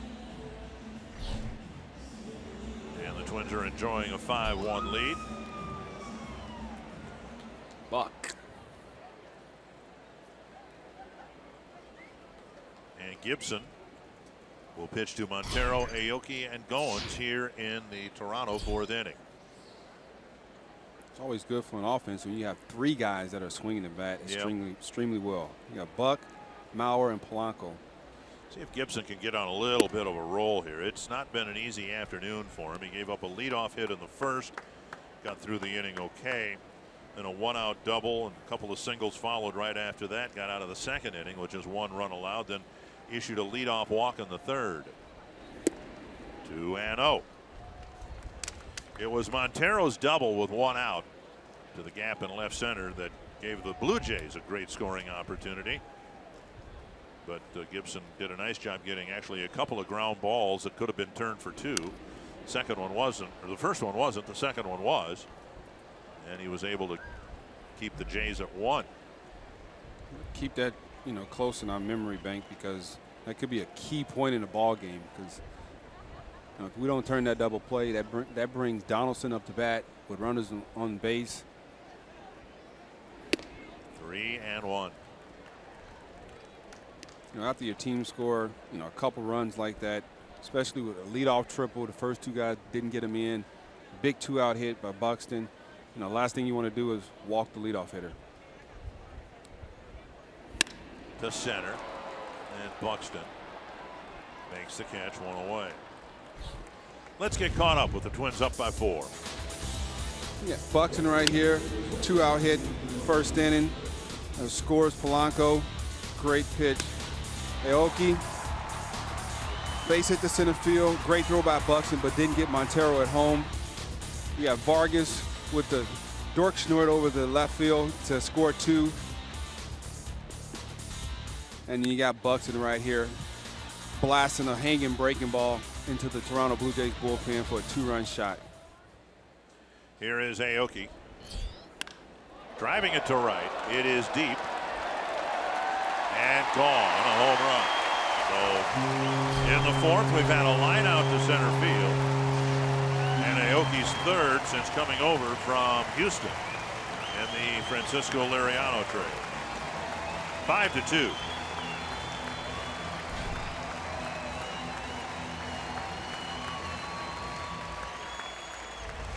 The first pitch fastball right there. The setup in just leaked over the plate just a little bit, and you see a lot of those Japanese hitters. First thing they do is leak out with that hip. Anything in is where they can display their power. Big leg kick and a drive to right. And now Ryan Goins in a 5-2 ball game. Breaking ball, strike 1. Fox Tracks was presented by Dodge. Last time Goins came up, he hit the first fastball for a base hit. Gibby let him off right there with the first big breaking ball.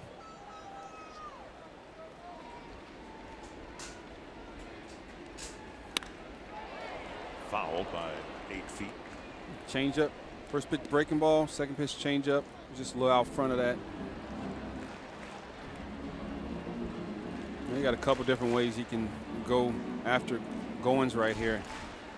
Good fastball in, or take the changeup down and away.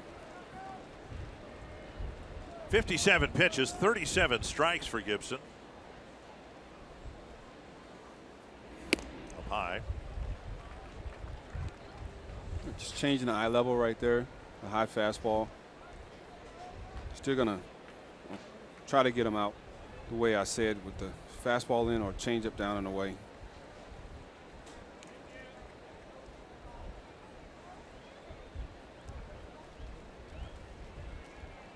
Gibson's 5th and final start in August. 1-2. Got him with a breaking ball down and in, 2 down. Somewhere in this beautiful ballpark is Marty Gellner. And Dick, I have today's big story where the Phillies called up rookie Rhys Hoskins on August 10th. And since then, he has made history. Last night, he hit his 10th home run in only his 17th career game. No player in baseball has ever done that. This is the third straight game where Hoskins has homered in his first at-bat. He has also homered in 7 straight days. How about that to the start of a big league career? You'll love hitting in that ballpark. Thank you. That is so impressive. 10 home runs in his first 17 major league games. Incredible. Unbelievable. Darwin Barney takes ball 1. Phillies 47 and 81 so far on the season. So any kind of, positive news coming out of Philly right now is a good thing, because they hadn't had the greatest season. They're going to lose over 100 games. Fouled back.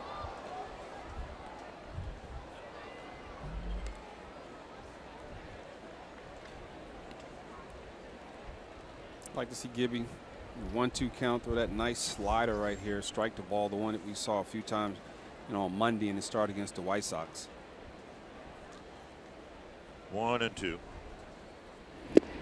Checked his swing and he went. Strike 3. Gibson gives up the home run to Aoki. It's a 5-2 ball game.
Mountain Dew fans of the game enjoying the first half of this baseball game. The Twins are leading 5-2.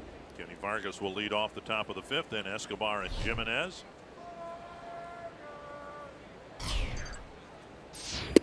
If you're a Twins fan and you like to go on the road and you have a passport or can get one, I would highly recommend coming here to this city. This is everything a big city can be.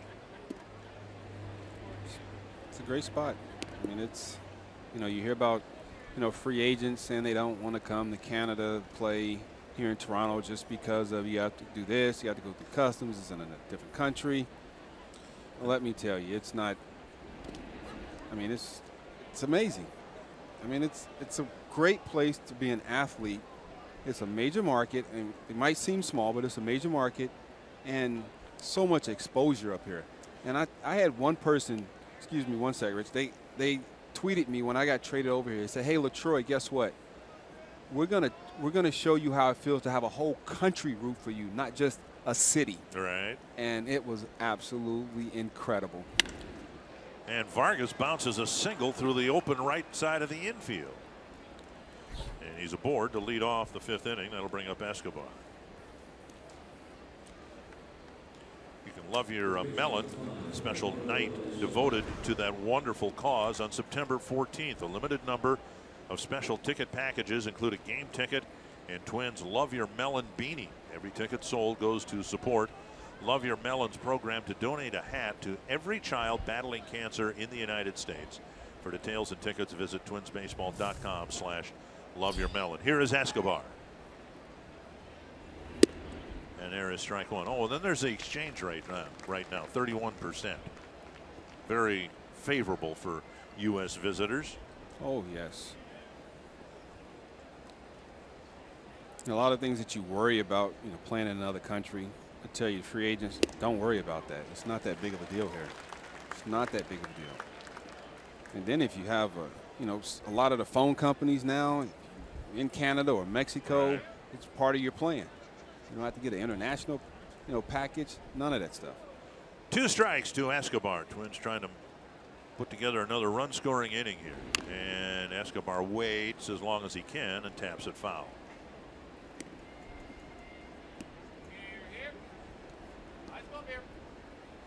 They have the most, Minnesota has some beautiful summers as well. But here in Toronto, they have the weather this time of year is just, second to none. Foul back. I've always been tempted, and I've never done it, but I've been tempted to just drop a piece of gum. I'm pretty good about, if I'm walking on the street and I've got some garbage or something, I find, a container for it. Not being a litter bug. Not being a litter bug.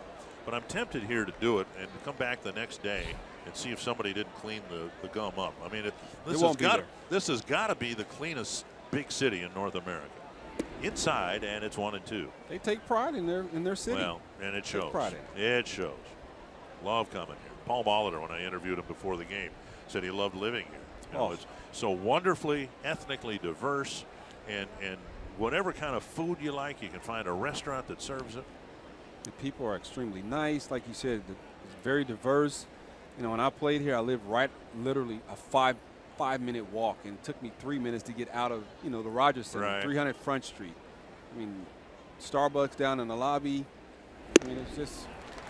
Escobar strikes out for the first out, and that'll bring up Jimenez.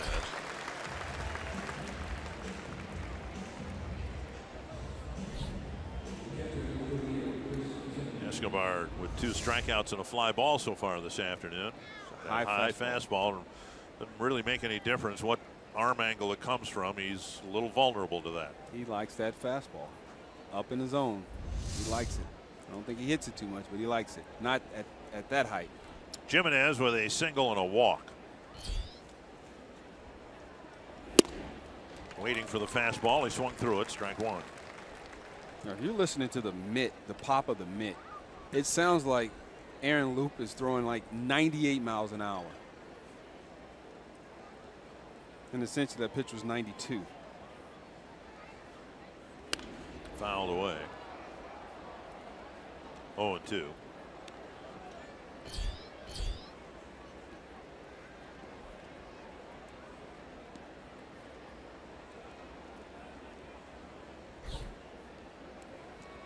Getting a run in the first, 2 in the third, 2 in the fourth.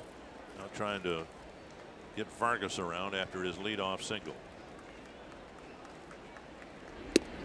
Called third strike. Breaking ball.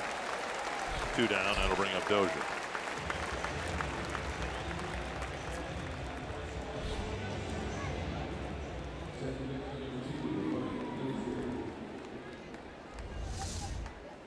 Just a very good backdoor slider.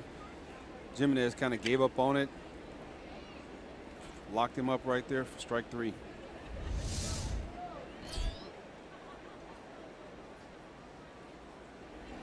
Way outside to Dozier. Ball 1. Brian with a bouncer to short and a couple of strikeouts. I was here in 2015. Aaron Loop was one of my bullpen mates. Guy from Louisiana, Tulane University.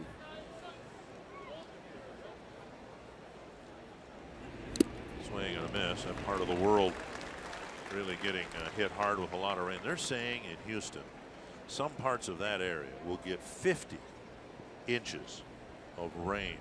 An unbelievable amount of rain. Of course, the Twins have some players from the Houston area. So we're going to miss 1 and 2.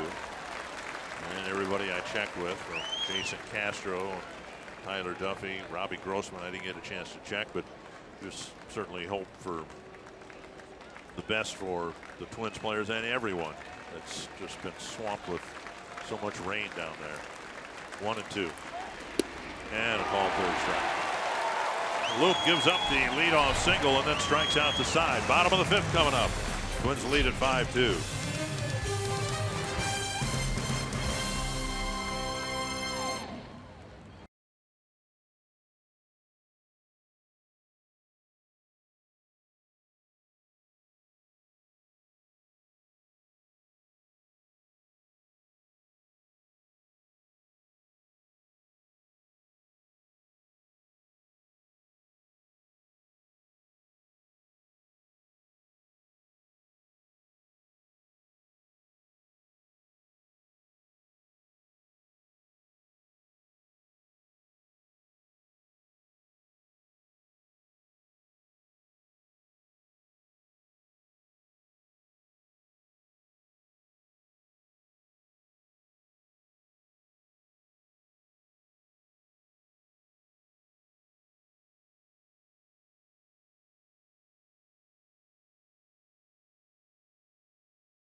Bring your Circle Me signs, and if you get circled, you may find yourself in the Minnesota Lottery Winner's Circle, where you could win $100 worth of scratch-off lottery tickets courtesy of the Minnesota Lottery. Kyle Gibson starting the fifth inning facing Carrera. And let's see if he can get locked in here and have a couple of easy innings and keep the Jays at just 2 runs. Carrera with a single and a big double play grounder that he hit to stifle a rally in the second inning. 1-1. It'll be Carrera, Donaldson, and Smoke in the fifth. Ryan Gomez and Ezekiel Carrera, they're the guys who, jump on that first pitch. Last inning he started Goins off with a first pitch breaking ball. He started Carrera right there with a first pitch changeup.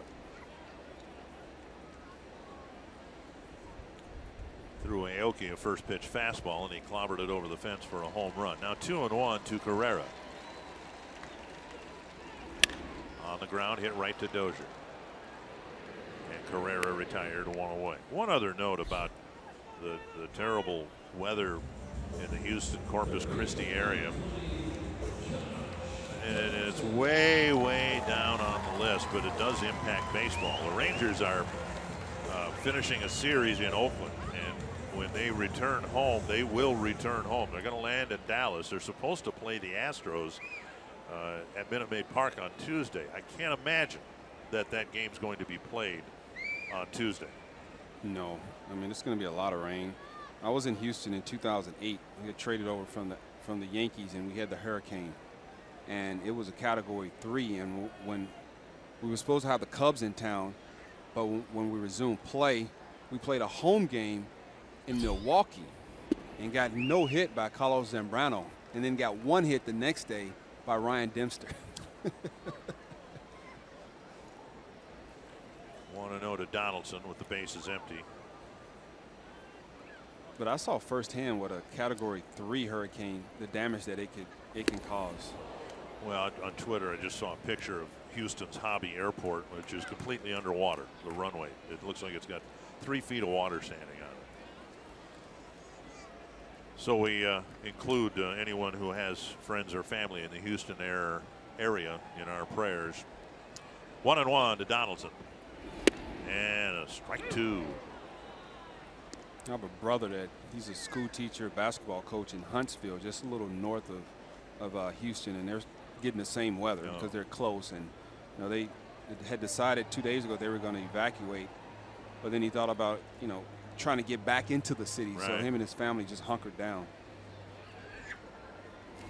Checked his swing, 2-2. All right, he's at the same point in his at-bat, his first at-bat when he punched Donaldson out. Let's see if he opts to go with the changeup right here.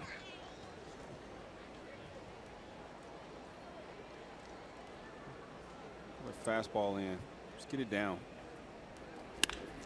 Line dropped by Escobar over to Mauer. Donaldson's retired, and that one looked like it stung Escobar at third base. Got him right in the palm of the glove, it looked like.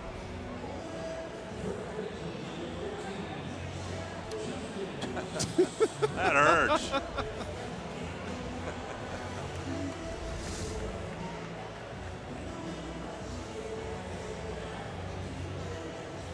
Double clutch waiting for Mauer to get to the bag. That's how hard the ball was hit.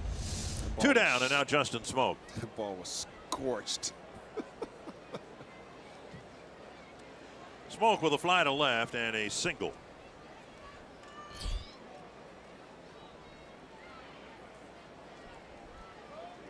Gibby has a chance for a 1-2-3 inning right here. Bear down and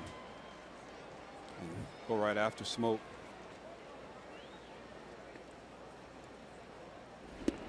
Down and away, ball one.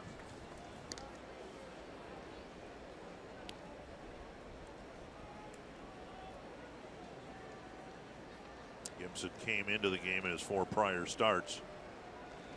Swing and a miss. 21 innings, 10 earned runs, and an ERA of 4.28. But you would like to believe that as this season rolls into September, that Gibson will be able to be relied on for more than 5 and a fraction innings per start. Stands to get perhaps as many as 5 starts in September. Went 7 his last time out. Pitch count might allow him to pitch 7 again here this afternoon. Way out in front. 2-2. And Justin Smoak in his career against Gibby is 2 for 7 with 1 double and a base hit. 2-2 to the Toronto Slugger.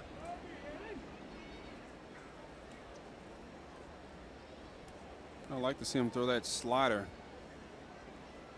into Smoak right here. Tried to zip the fastball over the inside corner, but missed. 3-2. Steve Pearce on deck. Gibson with just 1 walk so far. It was Donaldson opening the 3rd inning.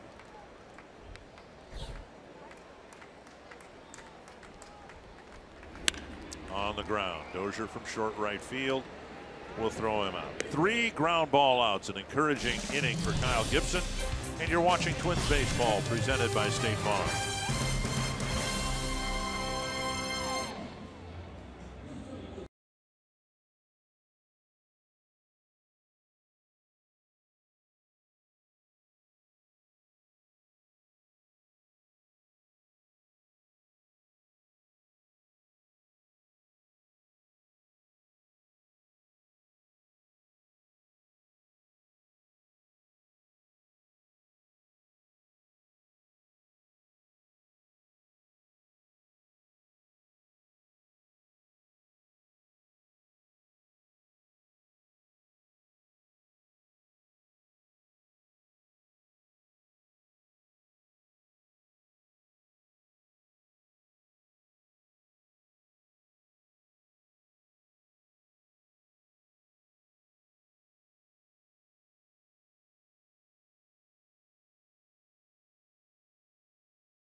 On Fox Sports North is presented by Northland Ford.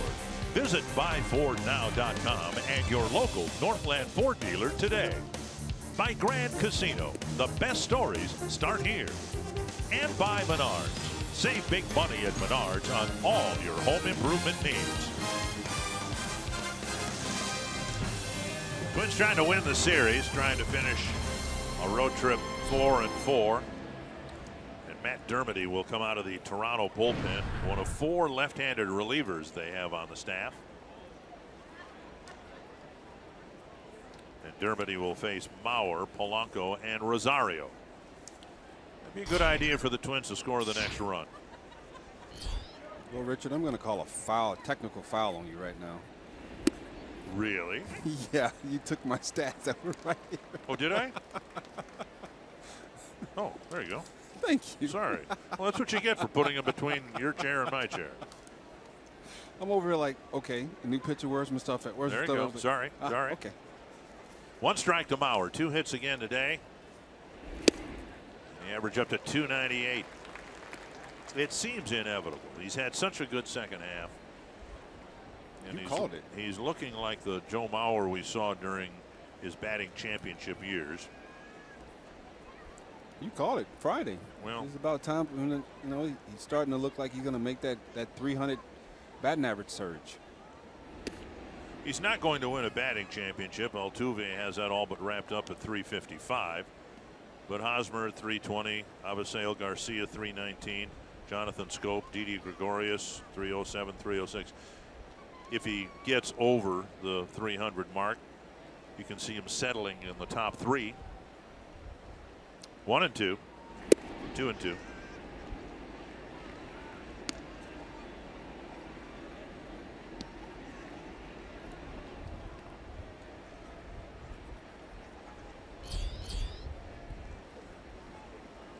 With Polanco on deck.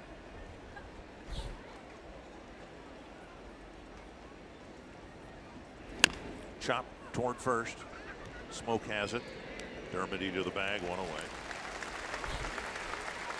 And that'll bring up Polanco. You're talking about the surge that he's on right now, seeing the ball well, and had to give Molly a lot of credit, giving him days off from time to time, keeping him fresh, not wearing him down, because you start to get fatigued, and that's when you start getting injured. And he's done a great job keeping Joe fresh. People say, "Wow, why isn't he playing every day?" No, this is designed to keep him on the field for the long run. He's not 24 anymore. He's 34. And players who are in their 30s, particularly everyday players, should be given some allowances that they maybe didn't get when they were 24. So many of the Twins players out there, position players, Polanco, 24 years old. Well, you treat those guys a little bit differently than somebody who's 10 years older. Correct. And with the injuries that Mauer's had, you want to help him out, and a lot of the aches and pains come from fatigue, not being able to recover from game to game. And baseball as an industry is so much more sensitive to that than they've ever been. There are studies done, and every team analyzes workload, daily calories spent, either through workout or in the game. Here's a high fly to left field and a long run in for Pierce. Still tracking it, and he makes the catch. 2 down. Sleep is another thing that is measured and analyzed. Nutrition, workout schedule, what time you work out, what supplements you're taking. A lot that goes into it. Yeah, there are a lot of people interested in the supplements players take these days. Oh yeah. But you know what now is, you have the NSF. That's going through this, all the supplements, making sure they're clean of everything, and only what's supposed to be in there is in there. 2 down. Here's Rosario, and a ball 1. The Blue Jays can run lefty after lefty out there with 4 in the bullpen.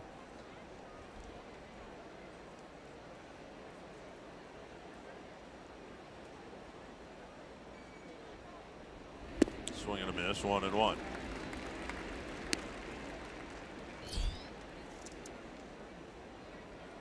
Twins didn't win here at all in 2015 or 16. They won Friday night, trying to make it 2 out of 3. Nearly come back and stole the game yesterday. Down and in, 2-1.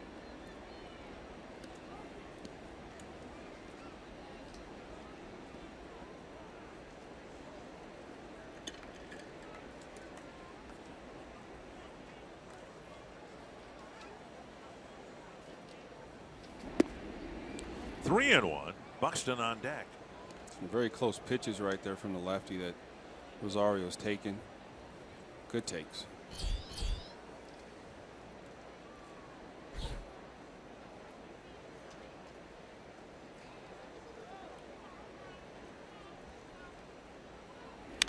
Fouled back.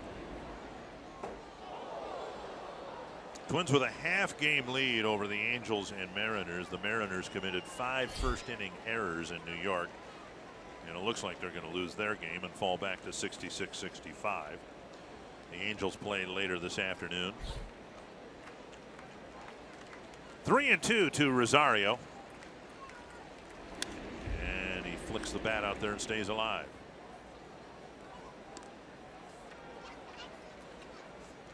Bendito, of course, roughly translated the Bandit, which was Rosario's nickname growing up.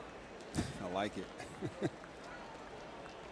Be curious what happens to the bats. The players get to keep them, but I'm guessing that baseball eventually might loosen its restriction on bat color.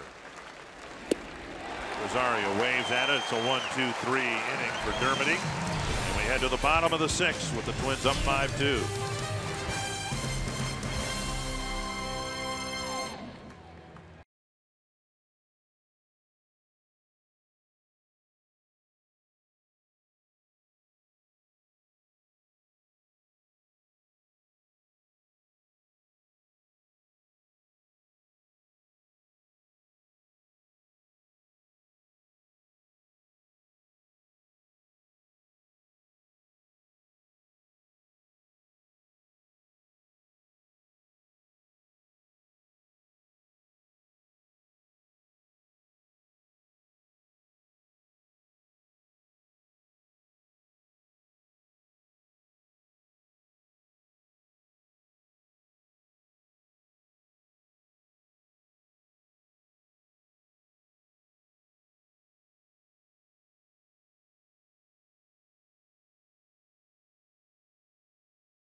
Fox Sports North is presented by Chevrolet, the #1 selling brand in the Twin Cities, and by State Farm, here to help life go right with the home and auto protection you deserve. I guess it's easy when you're drawing 40,000 fans a game, but there is kind of a festive atmosphere before and after the games here at the Rogers Center. A lot of people and really upbeat crowd before and after the games. It's always a great vibe outside the ballpark. Steve Pearce leads off the 6th. Ball 1 from Gibson. 5 in a row sent down by Kyle, and 8 of the last 9 have been retired. There's a strike. Boy, the Twins need this man to pitch like he has in September.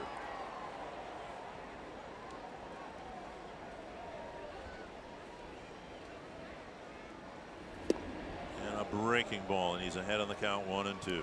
If he can do what we know he's capable of in September, the first 4 months of the season won't mean anything. Yep, you're right. Won't mean anything. It's not how you start, it's how you finish. And of course, that's been the frustration because the Twins have seen extended runs of excellence by Gibson. just off the outside corner. And it's 2-2. Much in the same way as we get into September here. And, you know, people will forget about Byron Buxton's first 2 months. The way he's going, there are a lot of young hitters that seem to be peaking at the right time. 3-2 at a time when a lot of teams, and we mentioned them yesterday, are struggling to score runs in a variety of ways. If they hit the home run, well, they'll score, but to have a game where you score in a variety of different ways, the Twins have shown signs that they're ready to do that in September. 3-2 to the leadoff man here in the 6th. Bounced up the middle. Polanco to his left. Nice play, one away. He had to cover a lot of territory laterally to get that slow ground ball, and he made the play, one down. When you're a team that can score runs like you were talking about, just great play by the shortstop Polanco right there. Like you said, he had to cover a lot of ground. He had a great jump on that ball, made a good throw to first base. When you can score runs in multiple ways, you don't have to rely on a home run all the time. You can play small ball. That makes your offense extremely dangerous. Here's Morales. A ground ball and a strikeout so far. Fastball's up. And plenty there. He's thrown 80-some pitches, 85 pitches, and that fastball clocked at 94.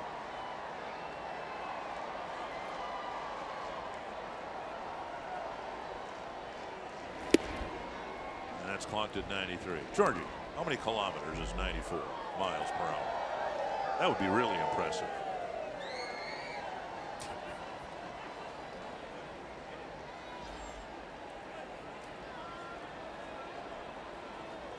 One and one.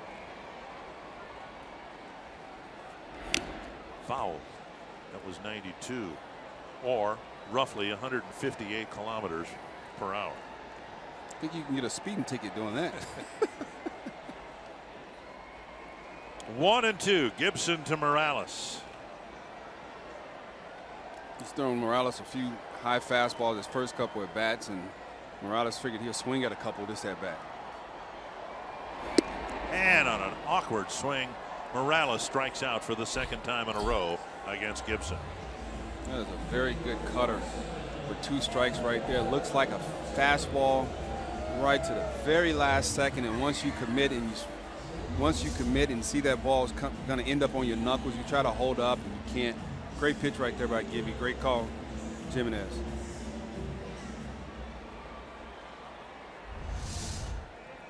Retired 10 of the last 11 batters, the exception Aoki's first pitch home run in the 4th. Strike one. Montero with a double to left center field, and he hit another ball hard to Buxton, leading off the 4th. In these last couple innings, Gibby's changed it up a little bit. He was establishing his fastball early in the game, a lot of first pitch fastballs. You know, the last 6-7 hitters doing a lot of off-speed pitches for that first pitch. No swing, very close. Breaking balls. Bill Miller said he didn't win. It didn't go. It's 1-1. That changeup, first 2 pitches changeups. He got a swing and he didn't get a swing on that one, but that makes his fastball play harder than the 92, 93 miles an hour that he's shown us today. 2-1. 94, it peaked out today. Low was 78, which had to be a curveball from 78 to 94 miles an hour. 94, 160 kilometers per hour. Speeding ticket. Reckless driving. With 2 strikes, Escobar will shift to the right side of the infield. Let's see if he breaking ball at that back foot or changeup. Got him. What an inning for Gibson. Back-to-back 1-2-3 innings and a 5-2 Twins lead as we go to the 7th.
Twins leading 5-2. There is even more to smile about. Something to smile about, brought to you by Cricket. And Byron Buxton driving in 3 runs with a couple of big 2-out hits. And those 3 runs, the difference in the ball game right now. Buxton will lead off the 7th inning for the Twins. Did you see that? That made me nauseous. Those people from the CN Tower. Now what they do, they just started this I think about 4 or 5 years ago. You can go up to the big tower outside the ballpark here, and you can dangle from a cord. Oh, God. And what it costs like $225 to do that.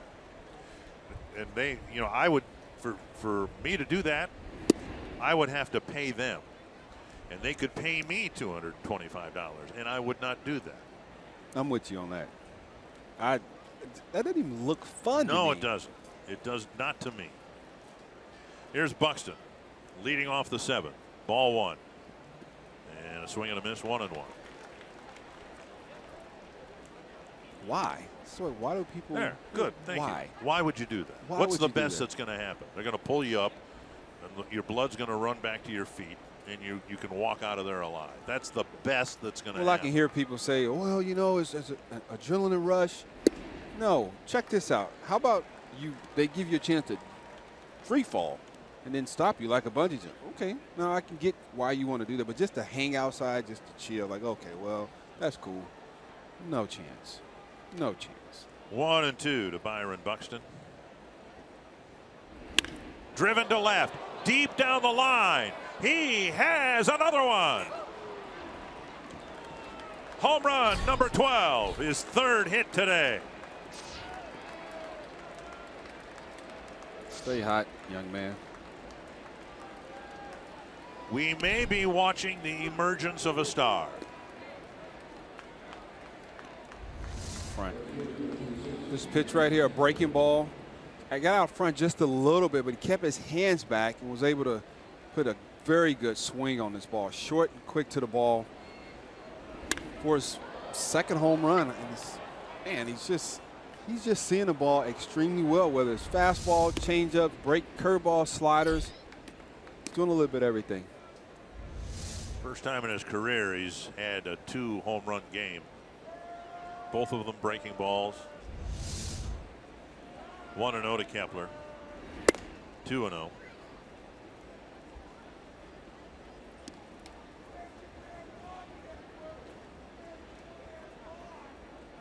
Four runs batted in today for Buxton. The last August and September, he had 2 very good months, right? September, he had 9 home runs, and you need to temper that with, he had a really good September. He had his average up to 225. I mean, he shot past that already, and if he has anything close to what he had in last year in September, his season's numbers are going to be awesome. Fouled away and out of play. He ended up, after a great September with 9 home runs, he finished the year with 10 home runs. He only had 1 going into the month of September. Well, 225 average and 44 runs scored in just under 300 at bats. He did spend a third of the year in AAA last year after struggling. Swing and a miss. Kepler strikes out. 1 down.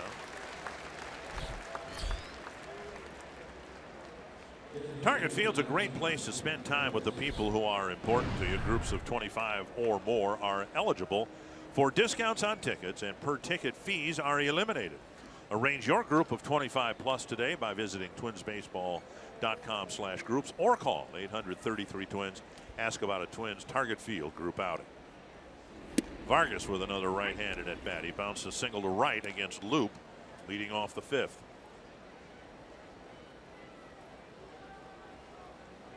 It's good to see Vargas getting a base hit from the right side against a tough pitcher in Aaron Loop. 0-2. That's a very hard slider right there at his back foot. Great action, downward action.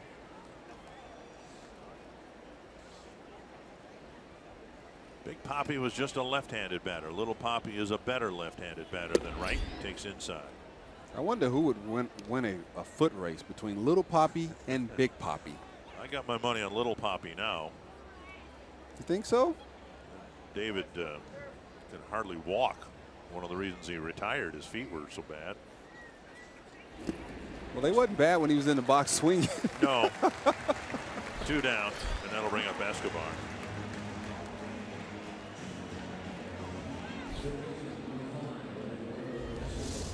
Another slider right here from the lefty down. Fox Tracks presented by Carrier.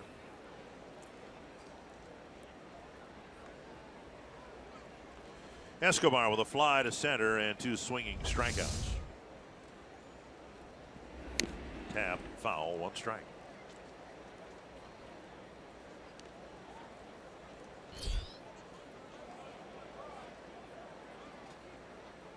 Three innings of relief by Loop and Dermody. They have 7 punch outs. 3 innings of relief. And now 0-2 to Escobar.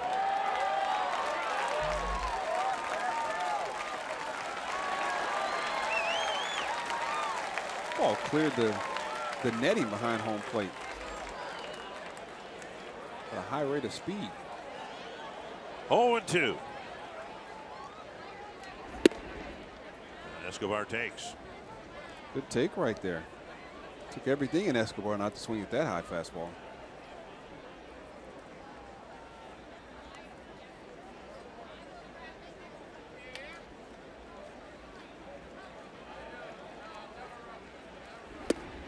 And now 2-2. Blue Jays will make their Minnesota trip in the middle of September, 4-game weekend series.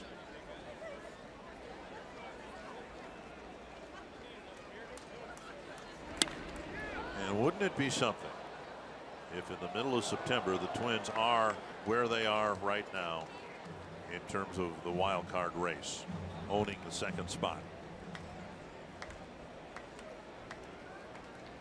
That would be something.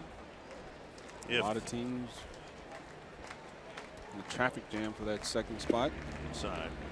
If the Twins win today, their record in August will be 17-10 after a deflating end of July that saw their monthly record go to 10-15. They guaranteed themselves a winning month of August. Yes, they have, with 3 games left to play after today. And Escobar battling, trying to see if Dermody will make a mistake here like he did to Buxton.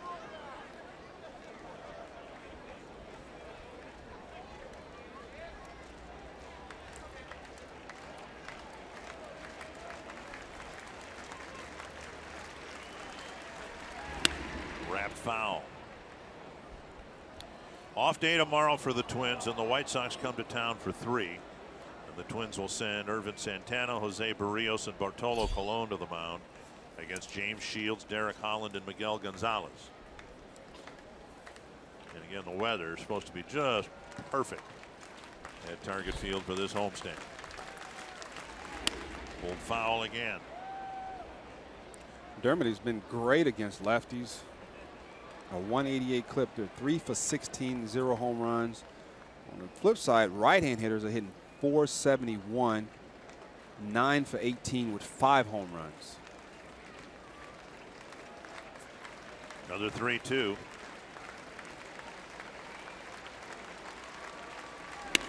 Wrap off the glove of Goins into left field. Great at bat for Escobar, and he'll end up with a base hit. And that'll bring up Jimenez with a man aboard. We've seen Escobar do that, really have extended at bats, and it just seems like almost every time he strikes out at the end. But this time he got the pot of gold at the end of the rainbow. Well, he had that 1-2 fastball that they threw it up in the zone, and he didn't swing at it. And to let you know that's not what he was looking for this at bat. And he battled, slider, fastball down and in. He fouled it off until he was able to get one he can handle and put a good swing on it. Pete Walker to the mound. Now somebody said innings ago that Jimenez was going to hit a home run today. Looks like he's going to have about 2, maybe 3 more opportunities. See what he can do here against Dermody. Nice. They do have a right-hander warming up, Dominic Leone. 4 lefties, 4 righties in the Toronto pen.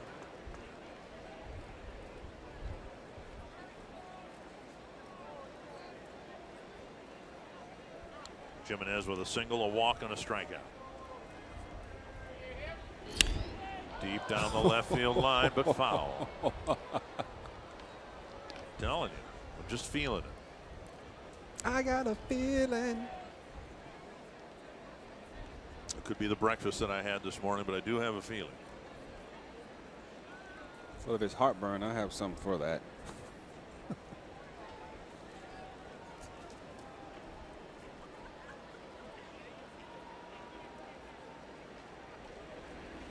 Outside, 1-1.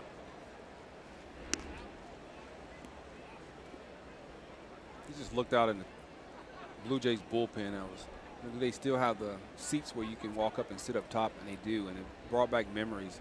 I was the only guy sitting up there the night that Batista hit that home run against the Texas Rangers in the playoffs.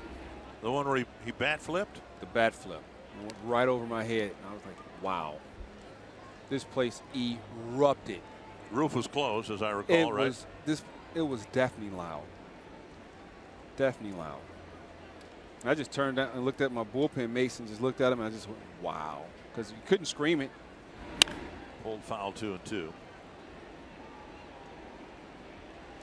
That was one of the craziest games, and it was a postseason. Yes. I mean, it was, you know, Andres had like 3 plays in a row at short that he botched, right? And First play of the inning. Yeah. And then the ground ball to Smoke. I think not Smoke, to their first baseman. Turns around, throws to him at second base, short hops him, he drops it. Then he had the bunt that Beltre came in and fielded, threw a missile to him, hit him right in his glove, and he dropped it. Jimenez strikes out, but Buxton hit a home run in the 7th inning, and it's now 6-2.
Here's the Grand Casino story of the game so far. Vargas right there with a 2-out, 2-run scoring base hit in the 3rd inning to give us a 3-1 lead. And Buxton, 4th inning, 2-run line shot off a hanging breaking ball, made it 5-1. Aoki catches the inside fastball, makes it 5-2. And back to the kid, Byron Buxton with the solo shot for his 12th home run in the 7th inning. Twins lead 6-2. Meanwhile, Kyle Gibson set down 8 men in a row. He'll start the 7th inning, and he'll face the man who's driven in both Toronto runs, Nori Aoki. And Gibson starts him with a fastball in a good spot, down and away, strike 1. Mention Aoki came here from Houston in the Francisco Liriano trade. The Astros getting Liriano to help out in the bullpen. He had been, of course, a starter. Fouled away, 2 strikes. Quickly ahead of Aoki right there with a good first pitch fastball and a nice breaking ball right there. Trevor Hildenberger getting loose. The hope is Gibson, for the second time on his road trip, can give the Twins 7 good innings. Down and in, 1-2.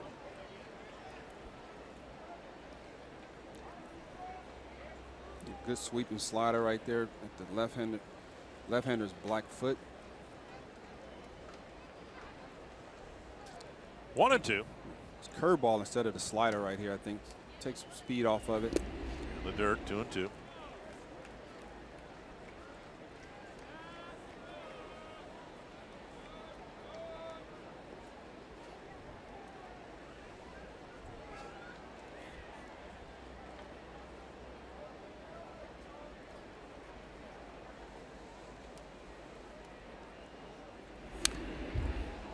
Fastball down and away.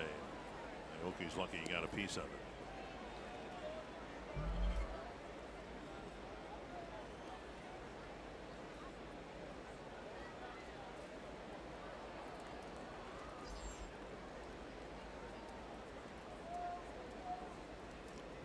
Two count right here. Change up. A nice pitch down and away. Give him a swing over the top. Punch to center and down for a hit. Aoki has 3 hits against Gibson here today, and the leadoff man is on in the 7th.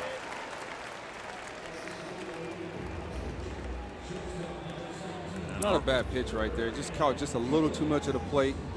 Aoki was able to, he was belling a little bit, but he was able to keep his hands back and shoot that ball to center field. First time the Jays have had the leadoff batter on since the 3rd inning. Oh, yeah. Just caught way too much of the plate. Essentially, like that changeup to be strike to ball right there, and it was strike to strike, and he was stayed in the zone just a little too much. Goins with a single and a strikeout. Fastball over the inside corner. Good fastball in right there.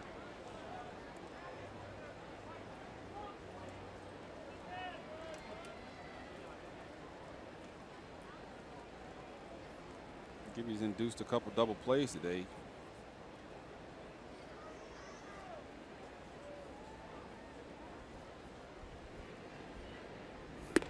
Very high, 1-1.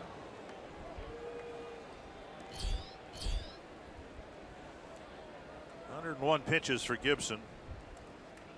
Pitching to Ryan Goins, the 8th place hitter in the Toronto lineup. Darwin Barney scheduled next. Blue Jays do have Jose Bautista available off the bench.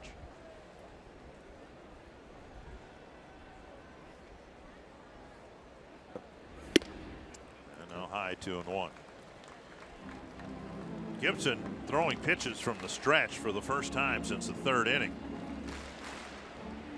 The 4th inning was a stretch every first 3 innings. And he but from the 4th inning on, the only base runner the Jays had was Aoki with his home run. We talked about early in the game how he's only given up 3 stolen bases so far this season, and he does a great job in eliminating the leg kick right here when he's from the stretch. 2-2. He picks his leg up, puts it right back down. Right here, his front leg is up and down.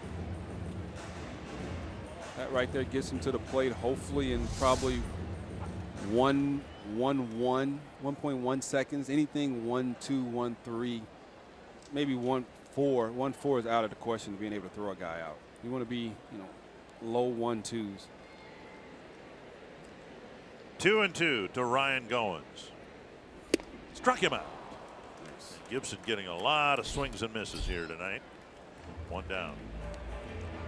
And that'll bring up Barney.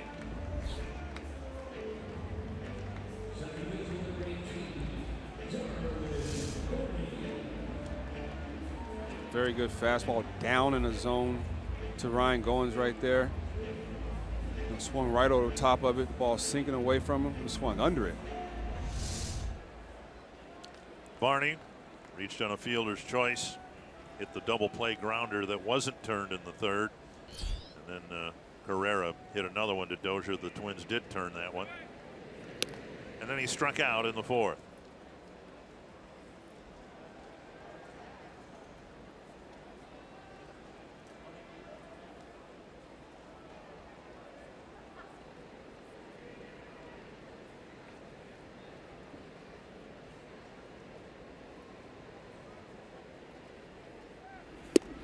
Side, ball one. Gibson wants a different baseball.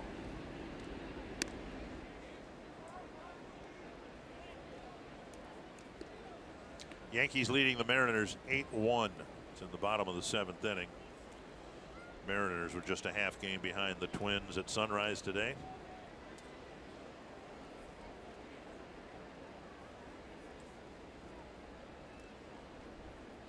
I think it's almost ice cream time. Fouled away. 1-1.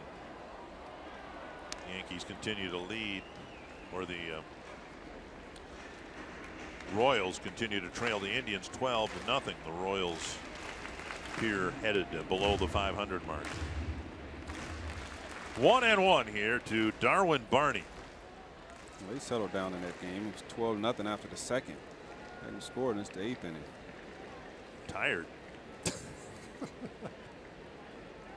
And a bouncer foul wide of third.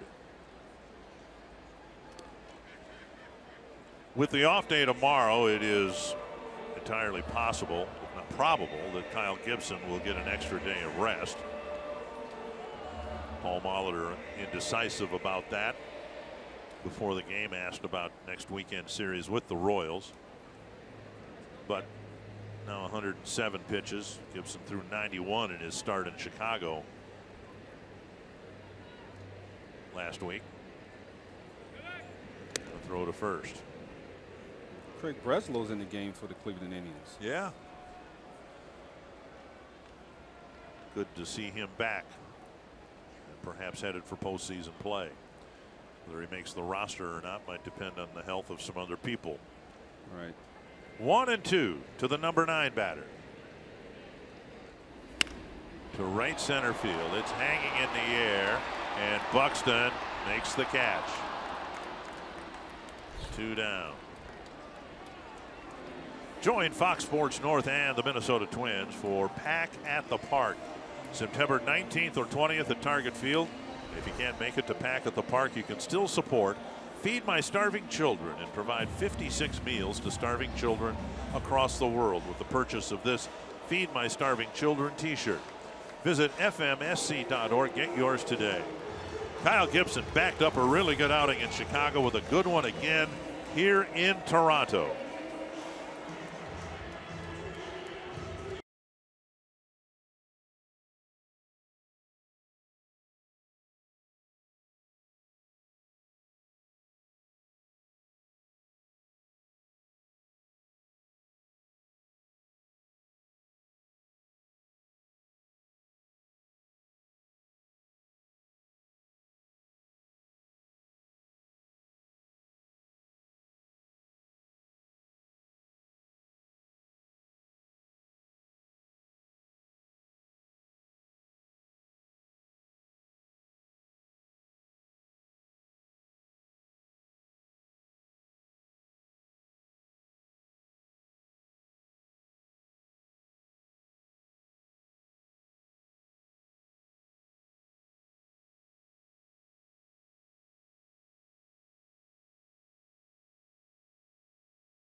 Kyle Gibson's had quite a day here in Toronto. Typically struggled in this ballpark Twins will take those numbers anytime. You're right. Phenomenal day. He backed up what he did on Monday against the Chicago White Sox. 6 2/3, 7 hits, 2 runs, 1 base on ball, 7 strikeouts. A great job by Gibby today, giving his team a very good chance to win this ball game and to wrap up this series. And with 2 down in the 7th, the Twins go into their bullpen. Gibson getting 20 precious outs. Trevor Hildenberger will pitch for the 3rd game in this series. Just a handful of pitches in each of the first 2, a total of 1 inning. And he'll be asked at least to get the last out of the 7th. Outside, ball 1. Herrera had singled and hit 2 ground balls against Gibson. And Friday night, he threw a 1/3 of an inning. Last night, 2/3 of an inning. Changeup floats over. That's a good description. That's exactly what it does. Great description. I mean, Carrera's looking for the ball, and there it is, and then hesitates, and it just kind of flops into the strike zone. 1 pitch Friday, 8 pitches yesterday. Last 4 outings, a total of 32 pitches. Very efficient. Now a fastball down and in, 2-1. Still some work to get done here this afternoon. 7 outs to go.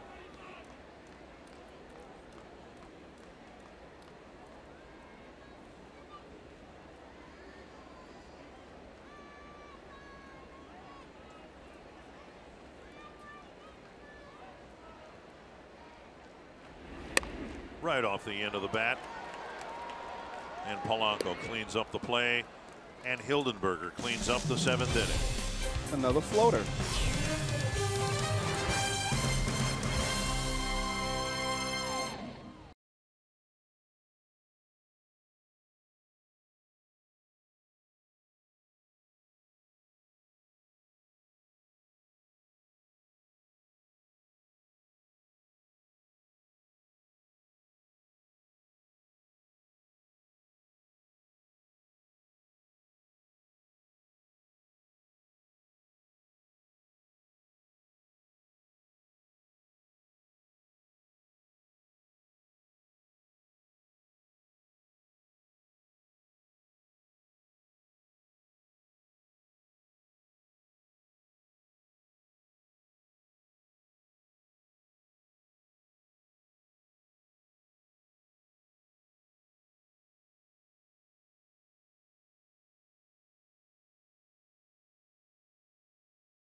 Now, the Royals haven't scored in 32 innings, and the Mariners committing 5 errors in the first inning in the city that never sleeps. And maybe some of the Mariner players didn't sleep real well last night. Dominic Leone will lead off, or will pitch for the Jays, and Brian Dozier will lead off for the Twins. Dominic Leone, 52 games with a 2.59 ERA. A very good fastball, and he showed us the good slider the other night when he pitched against us. Dozier threatens to bunt, takes strike 1. A frustrating day at the plate for Brian. He bounced out to start the ball game, and since has struck out 3 times.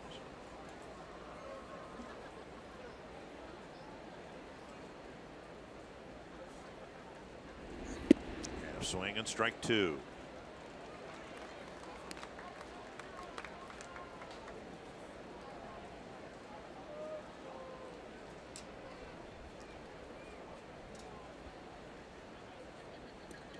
Molly checking out the matchups.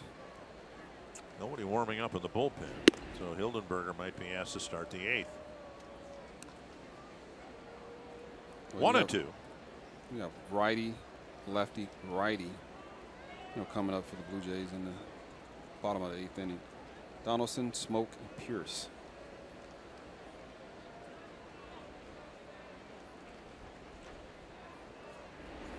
Half swing this time. He checked 2-2.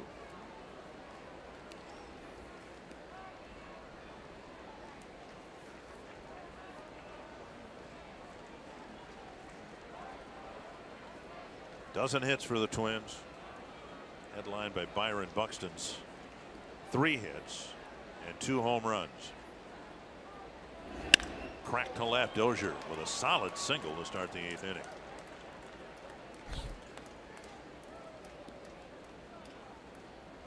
Now the Royals were shut out by the Indians again. Indians shut the Royals out 3 games in a row. Yankees are going to beat the Mariners. Ricky Nolasco's given up an early home run. The Angels are behind 2-0. And that's what the wild card race looks like right now. And I think LaTroy, regardless of what happens here today, Twins obviously hope to win a ball game. What the Twins need, I think, to get to that next level, if you will, a really good homestand. And I'm not talking about a 4-2 homestand. They've had those. They've had 3 winning homestands in a row. I'm talking about a homestand where, 5-1, 6-0, where they, I hate to use the phrase, but make a statement. We're here to stay. We're in this thing.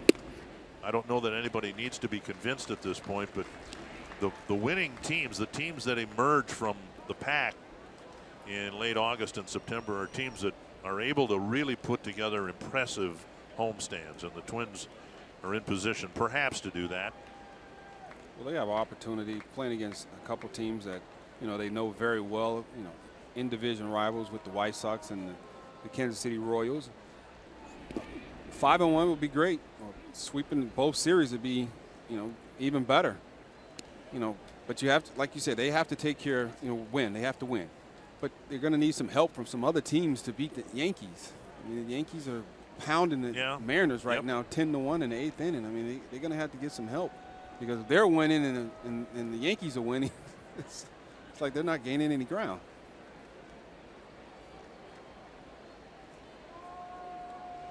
One and 2 to Mauer. Strike 3. And Joe looks back in disbelief at Todd Tishner, 1 away.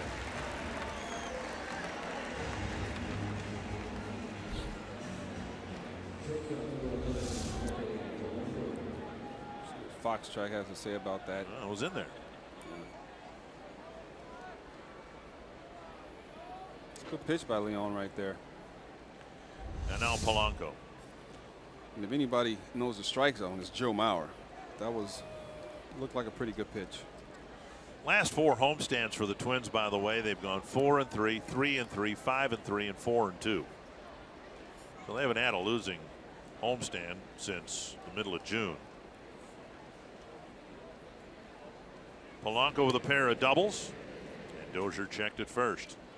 All the time when you get down to the late August, going into September, and in the clubhouse we always talked about just winning series. Right. And if you get a chance to sweep a team, you go for it, but you have to win the series.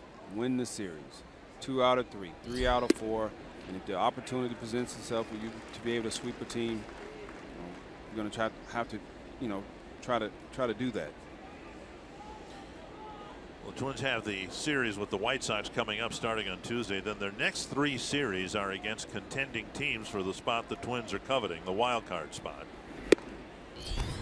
3 with Kansas City at home, then 3 in St. Petersburg against the Rays, and then 4 in Kansas City.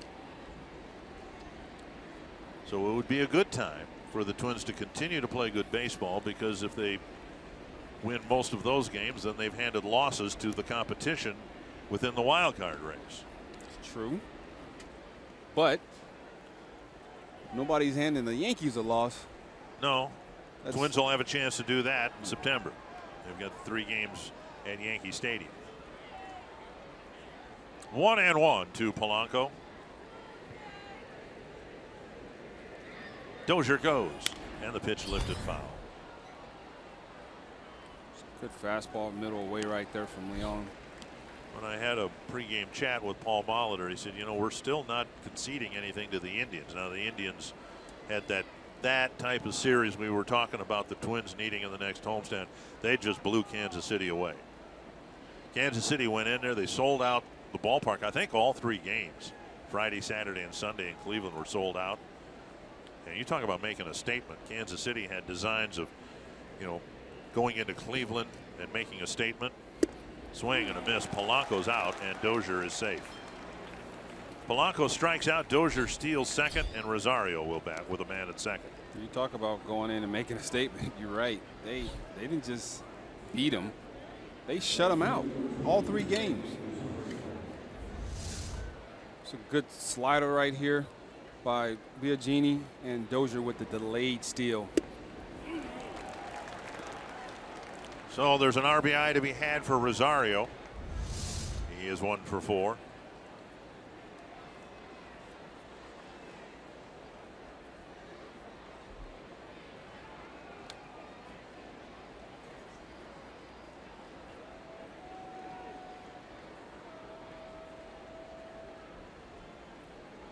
And of course, through it all, the hope is sooner rather than later the Twins will welcome back Miguel Sano to the lineup. You said it. At this point, it sounds like he's going to be relegated to DH and only. Well, no, there's a scenario out there where that would be the case. The Twins would be very careful with him, wanting not to overexert him. Or have him standing out at third on his legs. Exactly. It would seem prudent, given the slow progress, that when he does come back, not to have him stand out there in the field for half the time. Up the middle, and getting in front of it is Barney. Rosario's retired. The Twins will take a 4-run lead to the bottom of the 8th inning. You're watching Twins baseball presented by State Farm.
First pitch from Trevor Hildenberger to Josh Donaldson. Donaldson way out front of the changeup. He taps it weakly foul, 1 strike. And that floater that Hildenberger throws, it makes his fastball, which is 90 miles an hour, play about 94, 95 miles an hour. And that was the fastball, and that looked like that might have been more. He does that from time to time, that overhand fastball. Just giving a hitter a different angle. They're used to seeing the ball come from here, and then all of a sudden, he throws one from up top. Anything you can do on the mound to get an edge. 0-2 to Donaldson. To get to the postseason, you need to have ability, and you need to have durability. And Hildenberger's durability being tested a little bit here. Granted, the pitch count for the series is low, but this is his 3rd straight game. And off the plate, 2-2.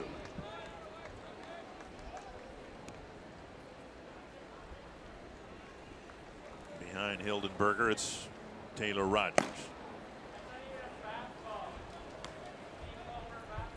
I love how long and loose Taylor Rogers' arm is. Just loosey-goosey. 2-2. Bounce to third. Escobar against the second hop. 1 down. Cancer impacts the lives of everyone in Twins territory. You can join us August 30th to show your support for cancer awareness. Supporters purchasing tickets through this special theme night ticket package will receive a Twins cancer awareness hat.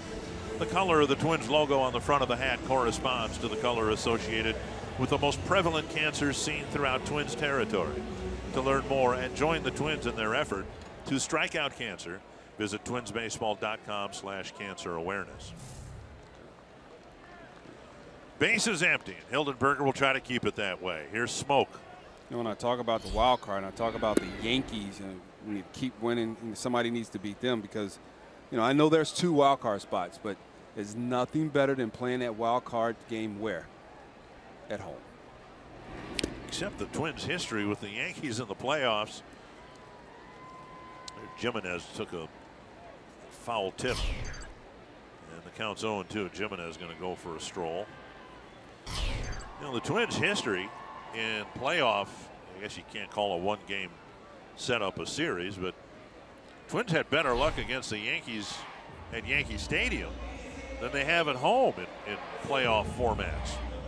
Twins would a couple of times won game 1 at Yankee Stadium in the playoff round, and if the 2 teams were to meet in a 1-game format, given their history, fouled away. I think I would like that to be home. Yeah, I like that to be at home. I think they're it's a different team. They have a different team, different era. Who was the last pitcher to beat the Yankees in the playoffs? Might be Johan Santana. 2 strikes. And now a ball.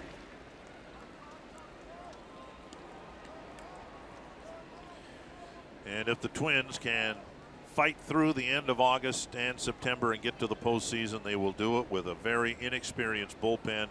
And what Hildenberger and Buznitz have done, and maybe Curtis will do it as well, get big outs with just a glimpse of major league experience. And Hildenberger has been absolutely huge for this Twins team. I won't say they'll be completely battle tested, but coming up as rookies, playing in a, pitching in a playoff race, that kind of prepares them a little bit for it and what to expect, because the game's going to start to mean more later once you get into September, and that's going to help them. It won't be just out of the blue. They won't be just in awe, making it to the playoffs. Paul Molitor watching the pitch count, asking Hildenberger to finish the 7th, start the 8th. He faced 3 men, got them all. And another great outing for Trevor Hildenberger. A pat on the back from the manager and a figurative pat on the back from fans in Twins territory.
I just put family on there. Kind of broad, but I just didn't want to forget anybody. I was going to put my brother on there for all the support he's given me and all that, but you probably hear that one from mom and dad too. So just did family and get the whole picture. He referenced his brother Tyler, who is hoping to break through for the Giants. He's a right-handed side armor.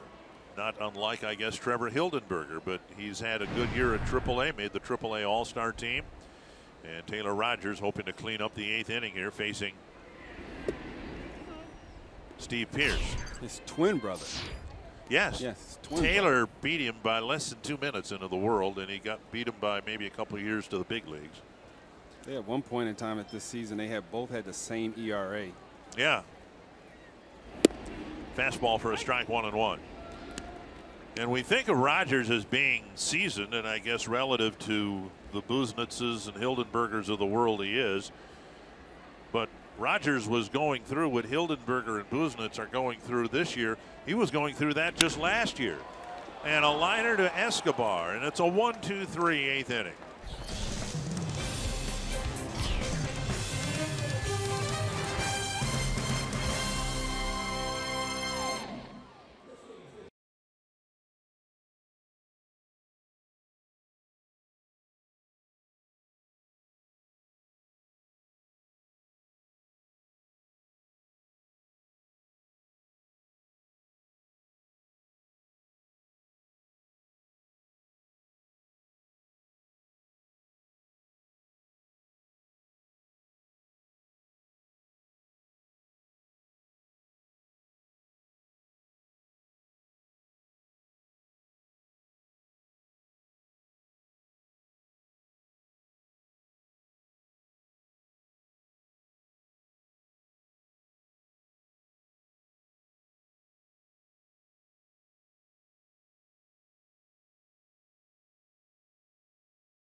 Buxton's had a tremendous game at the plate with 3 run-producing hits.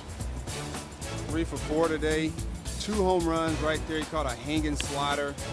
He was able to hit that ball into the Blue Jays bullpen on a line drive. Blasted back, caught another hanging breaking ball. Able to hit it in the second deck here in Blue Jays territory. And it'll be another left-handed reliever, Tim Meza, who will pitch to the Twins in the 9th inning.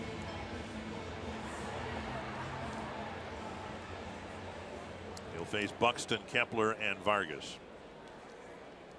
Lupi, Dermody, and Meza, 3 lefties out of the Blue Jays bullpen this afternoon. Buxton's biggest hit might have been his first inning single. The home runs have been nice. The Twins had a threat, 2nd and 3rd, 1 out. A drive to left, it's deep and gone. Byron Buxton with 3 home runs this afternoon.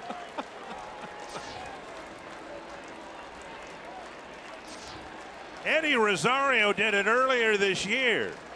Max Kepler and Brian Dozier did it last year. And Buxton has hit his 3rd home run in as many swings. Wow.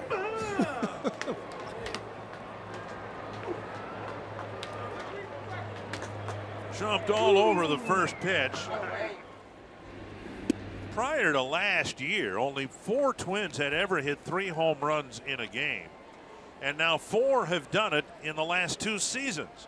Kepler, Dozier, Rosario, and now Buxton. Well, I mean, the first home run and the last home run, those balls got out in 0.2 seconds. Just absolutely crushed those 2 balls. Well, all 3 balls, but on the line his first and his 3rd home run. Byron told me on Friday he'd never played here before. He was in Rochester last year when the Twins were in Toronto. And I'm guessing he can't wait to come back. What a performance by Buxton. If you blinked, you missed it. First pitch fastball just a little down and in to Buxton. He just drops the barrel and lines this ball out to left field. It's a great swings he's having today, and he's had the last month so far.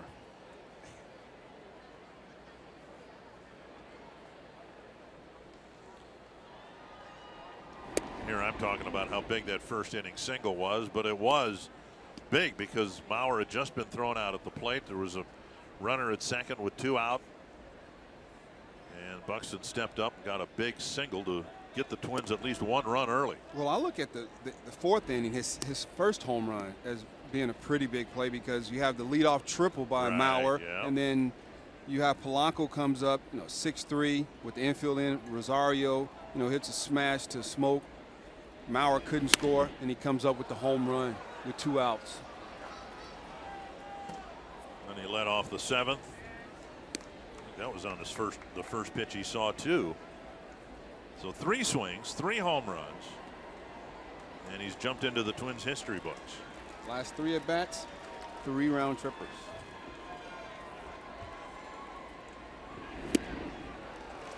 And Kepler keeps struggling against lefties. 2 walks and 3 strikeouts on the day.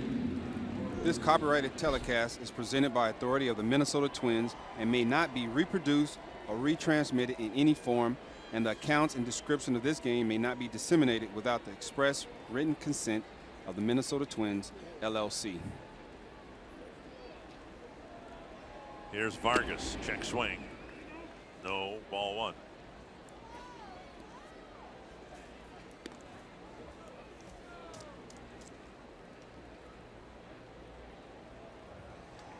Well, Marnie bought me some apple pie up here. I guess no ice cream today. Nope. Now she brought it up here for both of us, but I declined. You sure did, because you had a banana. Yep. He's going healthy. In advance of an off day tomorrow, and we won't discuss what I'm going to eat tomorrow. Matt Belisle hasn't pitched in this series, and he's getting loose. Let me guess, cheese curds. No, I'm not going to the State Fair. It's that time. Yeah. What are those, Mrs. Field? What's the cookies? No, what's the cookies that you get in the bucket at the State Fair? Yeah. The chocolate chip cookies that you get at the fair. You sound like you've been there. Yeah. But it's been so long since I've been to the Minnesota State Fair. Well, that's some Sweet Martha's. Sweet Martha's. Sweet Martha's cookies. Well, you're going to be broadcasting next weekend. You'll have the opportunity to go to the fair when we're not on the air. Tapped foul. I'll have to look into that. Now, we got night game Friday, night game Saturday, and a day game Sunday. Well, I'm flying back home on Sunday. Well, okay. Well, Saturday before the game, Friday before the game. We'll see. We'll see. We're going to get in town on Wednesday. I'm going to drive up down to Kansas City to see the Chiefs play the last exhibition game, and then drive back up on Friday morning. But now you got to tell people why you'd fly to Minnesota and drive to Kansas City to see the Chiefs play. Do I have to? Yeah, well, you should. They'd be interested. Well, we're going to see Patrick Mahomes play. He's 10th pick in the country by the Kansas City Chiefs. His dad played with the Minnesota Twins. And that's why. Preseason game. And you are his. And I'm his godfather. There you go. 2 down. That'll bring up Escobar.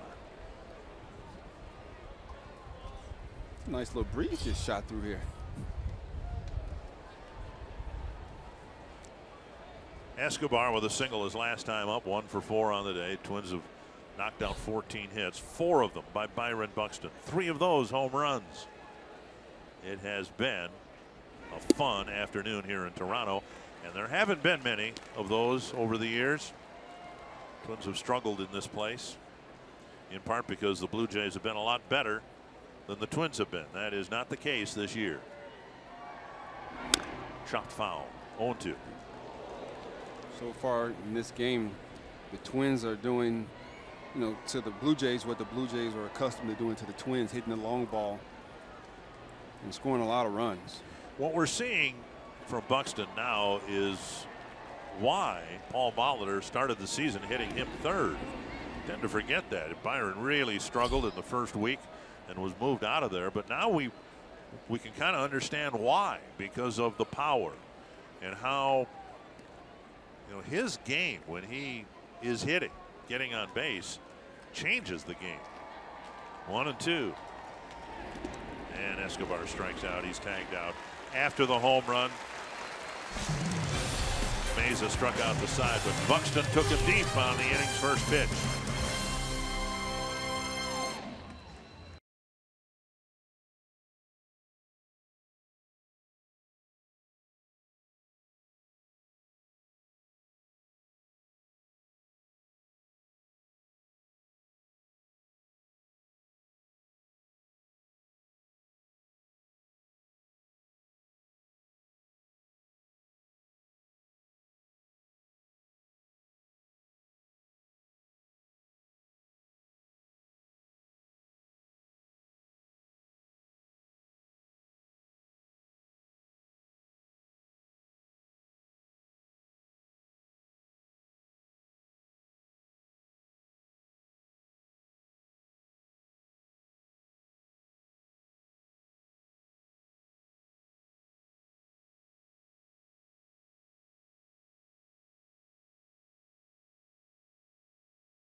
Byron Buxton has stolen the show here today. A big RBI single in the first, and he was just getting started. 3 home runs on 3 swings, and the Twins, trying to take this series 2-1, will send Matt Belisle to the mound. Matt hasn't pitched since August 22nd in Chicago. Man, he picked up his 4th save as a Minnesota Twin on Tuesday against the Chicago White Sox. 1 inning, no runs, 1 hit, no earned runs, no strikeouts, no walks.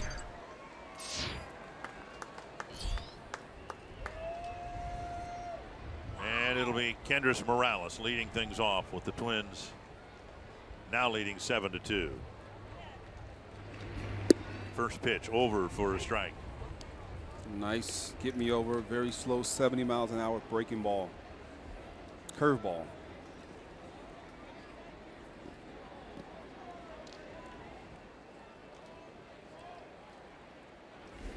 Fouled back. I play with a lot of guys. I'm just a huge Matt Belisle fan. Okay. Played with him in Colorado, 14 and 15, and the year before that, I had a chance to actually meet him after a game. He came up to me while we were walking to the dugout and just told me how he, admired how I went about, about being a professional. And he didn't even know me, and getting a chance to play with him, and you talk about adding, those positive veteran presence in the locker room this year. It's good reason. Matty Belisle, that's why he's here. Not only because he's a very good pitcher, but he's incredible in the clubhouse. Breaking ball fouled back. My pregame chat with Paul Molitor today, I asked him about something Paul had said about you know, managers can only do so much, but he's really relying on the veterans to kind of, you know, reassert themselves when things weren't going well at the end of July. And he singled out Belisle. Well, he didn't single him out because he mentioned some other guys too, but he mentioned that the veterans that were brought in have been very beneficial. Jimenez, he mentioned it as well. Castro, bringing in people who can produce, but also people who, I mean, the games last 3.5 hours, but the process to get ready for the game or to prepare for a season is so much more than that. And you've got to have people in the clubhouse who are good in there and on the field. Swing and a miss. And Morales strikes out, 1 down. Great high fastball right there from Belisle. Twins have an off day tomorrow, provided everybody clears customs. We'll be ready to go Tuesday night. Santana, Barrios, Colon, Shields, Holland, Gonzalez. The Twins, you'd like to think, have a little payback in store for Shields and Holland, who really stifled them in Chicago. That all starts Tuesday night. I want to go back to Buxton hitting his 3 home runs here in today's game with Montero in the box. For the longest time, for first 45 years of Twins baseball, only 3 guys had hit 3 home runs in a game. Bob Allison, Harmon Killebrew, and Tony Oliva. Then Justin Morneau did it in Chicago in 07. And in the last year and a fraction, 4 guys have done it. Eddie Rosario. Well, first of all, Brian Dozier did it. Actually, he did it after Kepler. But I want to focus on the outfielders. Buxton did it today. He's 23 years old. Kepler did it last year. He's 24 years old. Rosario did it this year. He's 25. So when we talk about these 3 outfielders and the very high ceilings that they have, that's just a snapshot. But all 3 of them have already hit 3 home runs in a game. Well, that's, you know, all the Twin fans know that we have a very special group of outfielders, not just because of what they can do out on the field, but what they can do at the plate. All of them have power. Rosario has power. We see Buxton has it. Kepler has it. I mean, they were some of our top prospects in our organization. They come up to the big leagues and they produced.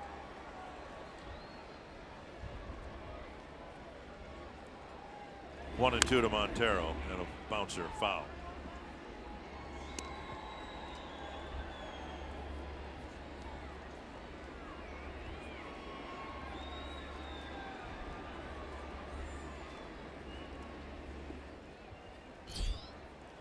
One-two pitch right here.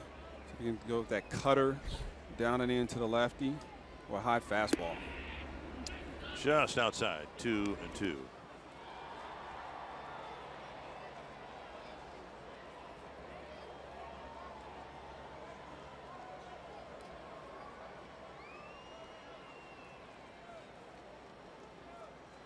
One down here in the 9th.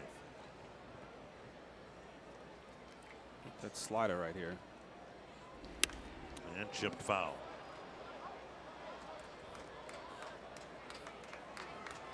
Jimenez set up for the backdoor slider, and it's just down over the plate just a little bit. And Montero didn't have to reach too far to get to it to be able to foul that ball off.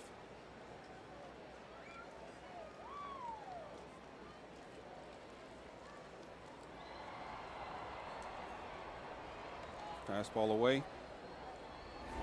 Swing and a miss, 2 down.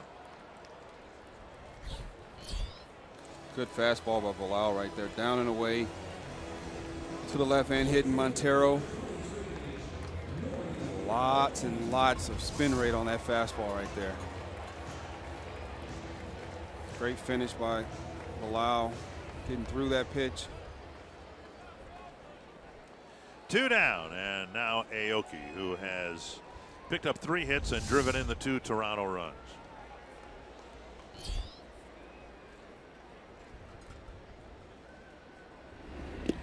By the way, and the reason I've been largely silent, as blissfully as that might be for the viewers, I'm just trying to add up major league at bats. Byron Buxton now has 781 major league at bats.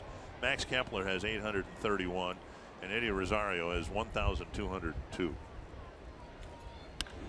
Fly ball, right field. Kepler's under it. And the Twins win the series in Toronto. It's a great ball game right there played by the Twins. Great pitching from Gibby and all the guys that came out of the bullpen. And just a phenomenal game by Mr. Buxton with a 3-home-run game. Absolutely incredible. And there they are. All 3 young outfielders have all hit 3 home runs in a game. And Anthony, when the Twins open up the homestand Tuesday night, they will be in the second wild card spot after a 4-4 road trip and an impressive win here in Toronto.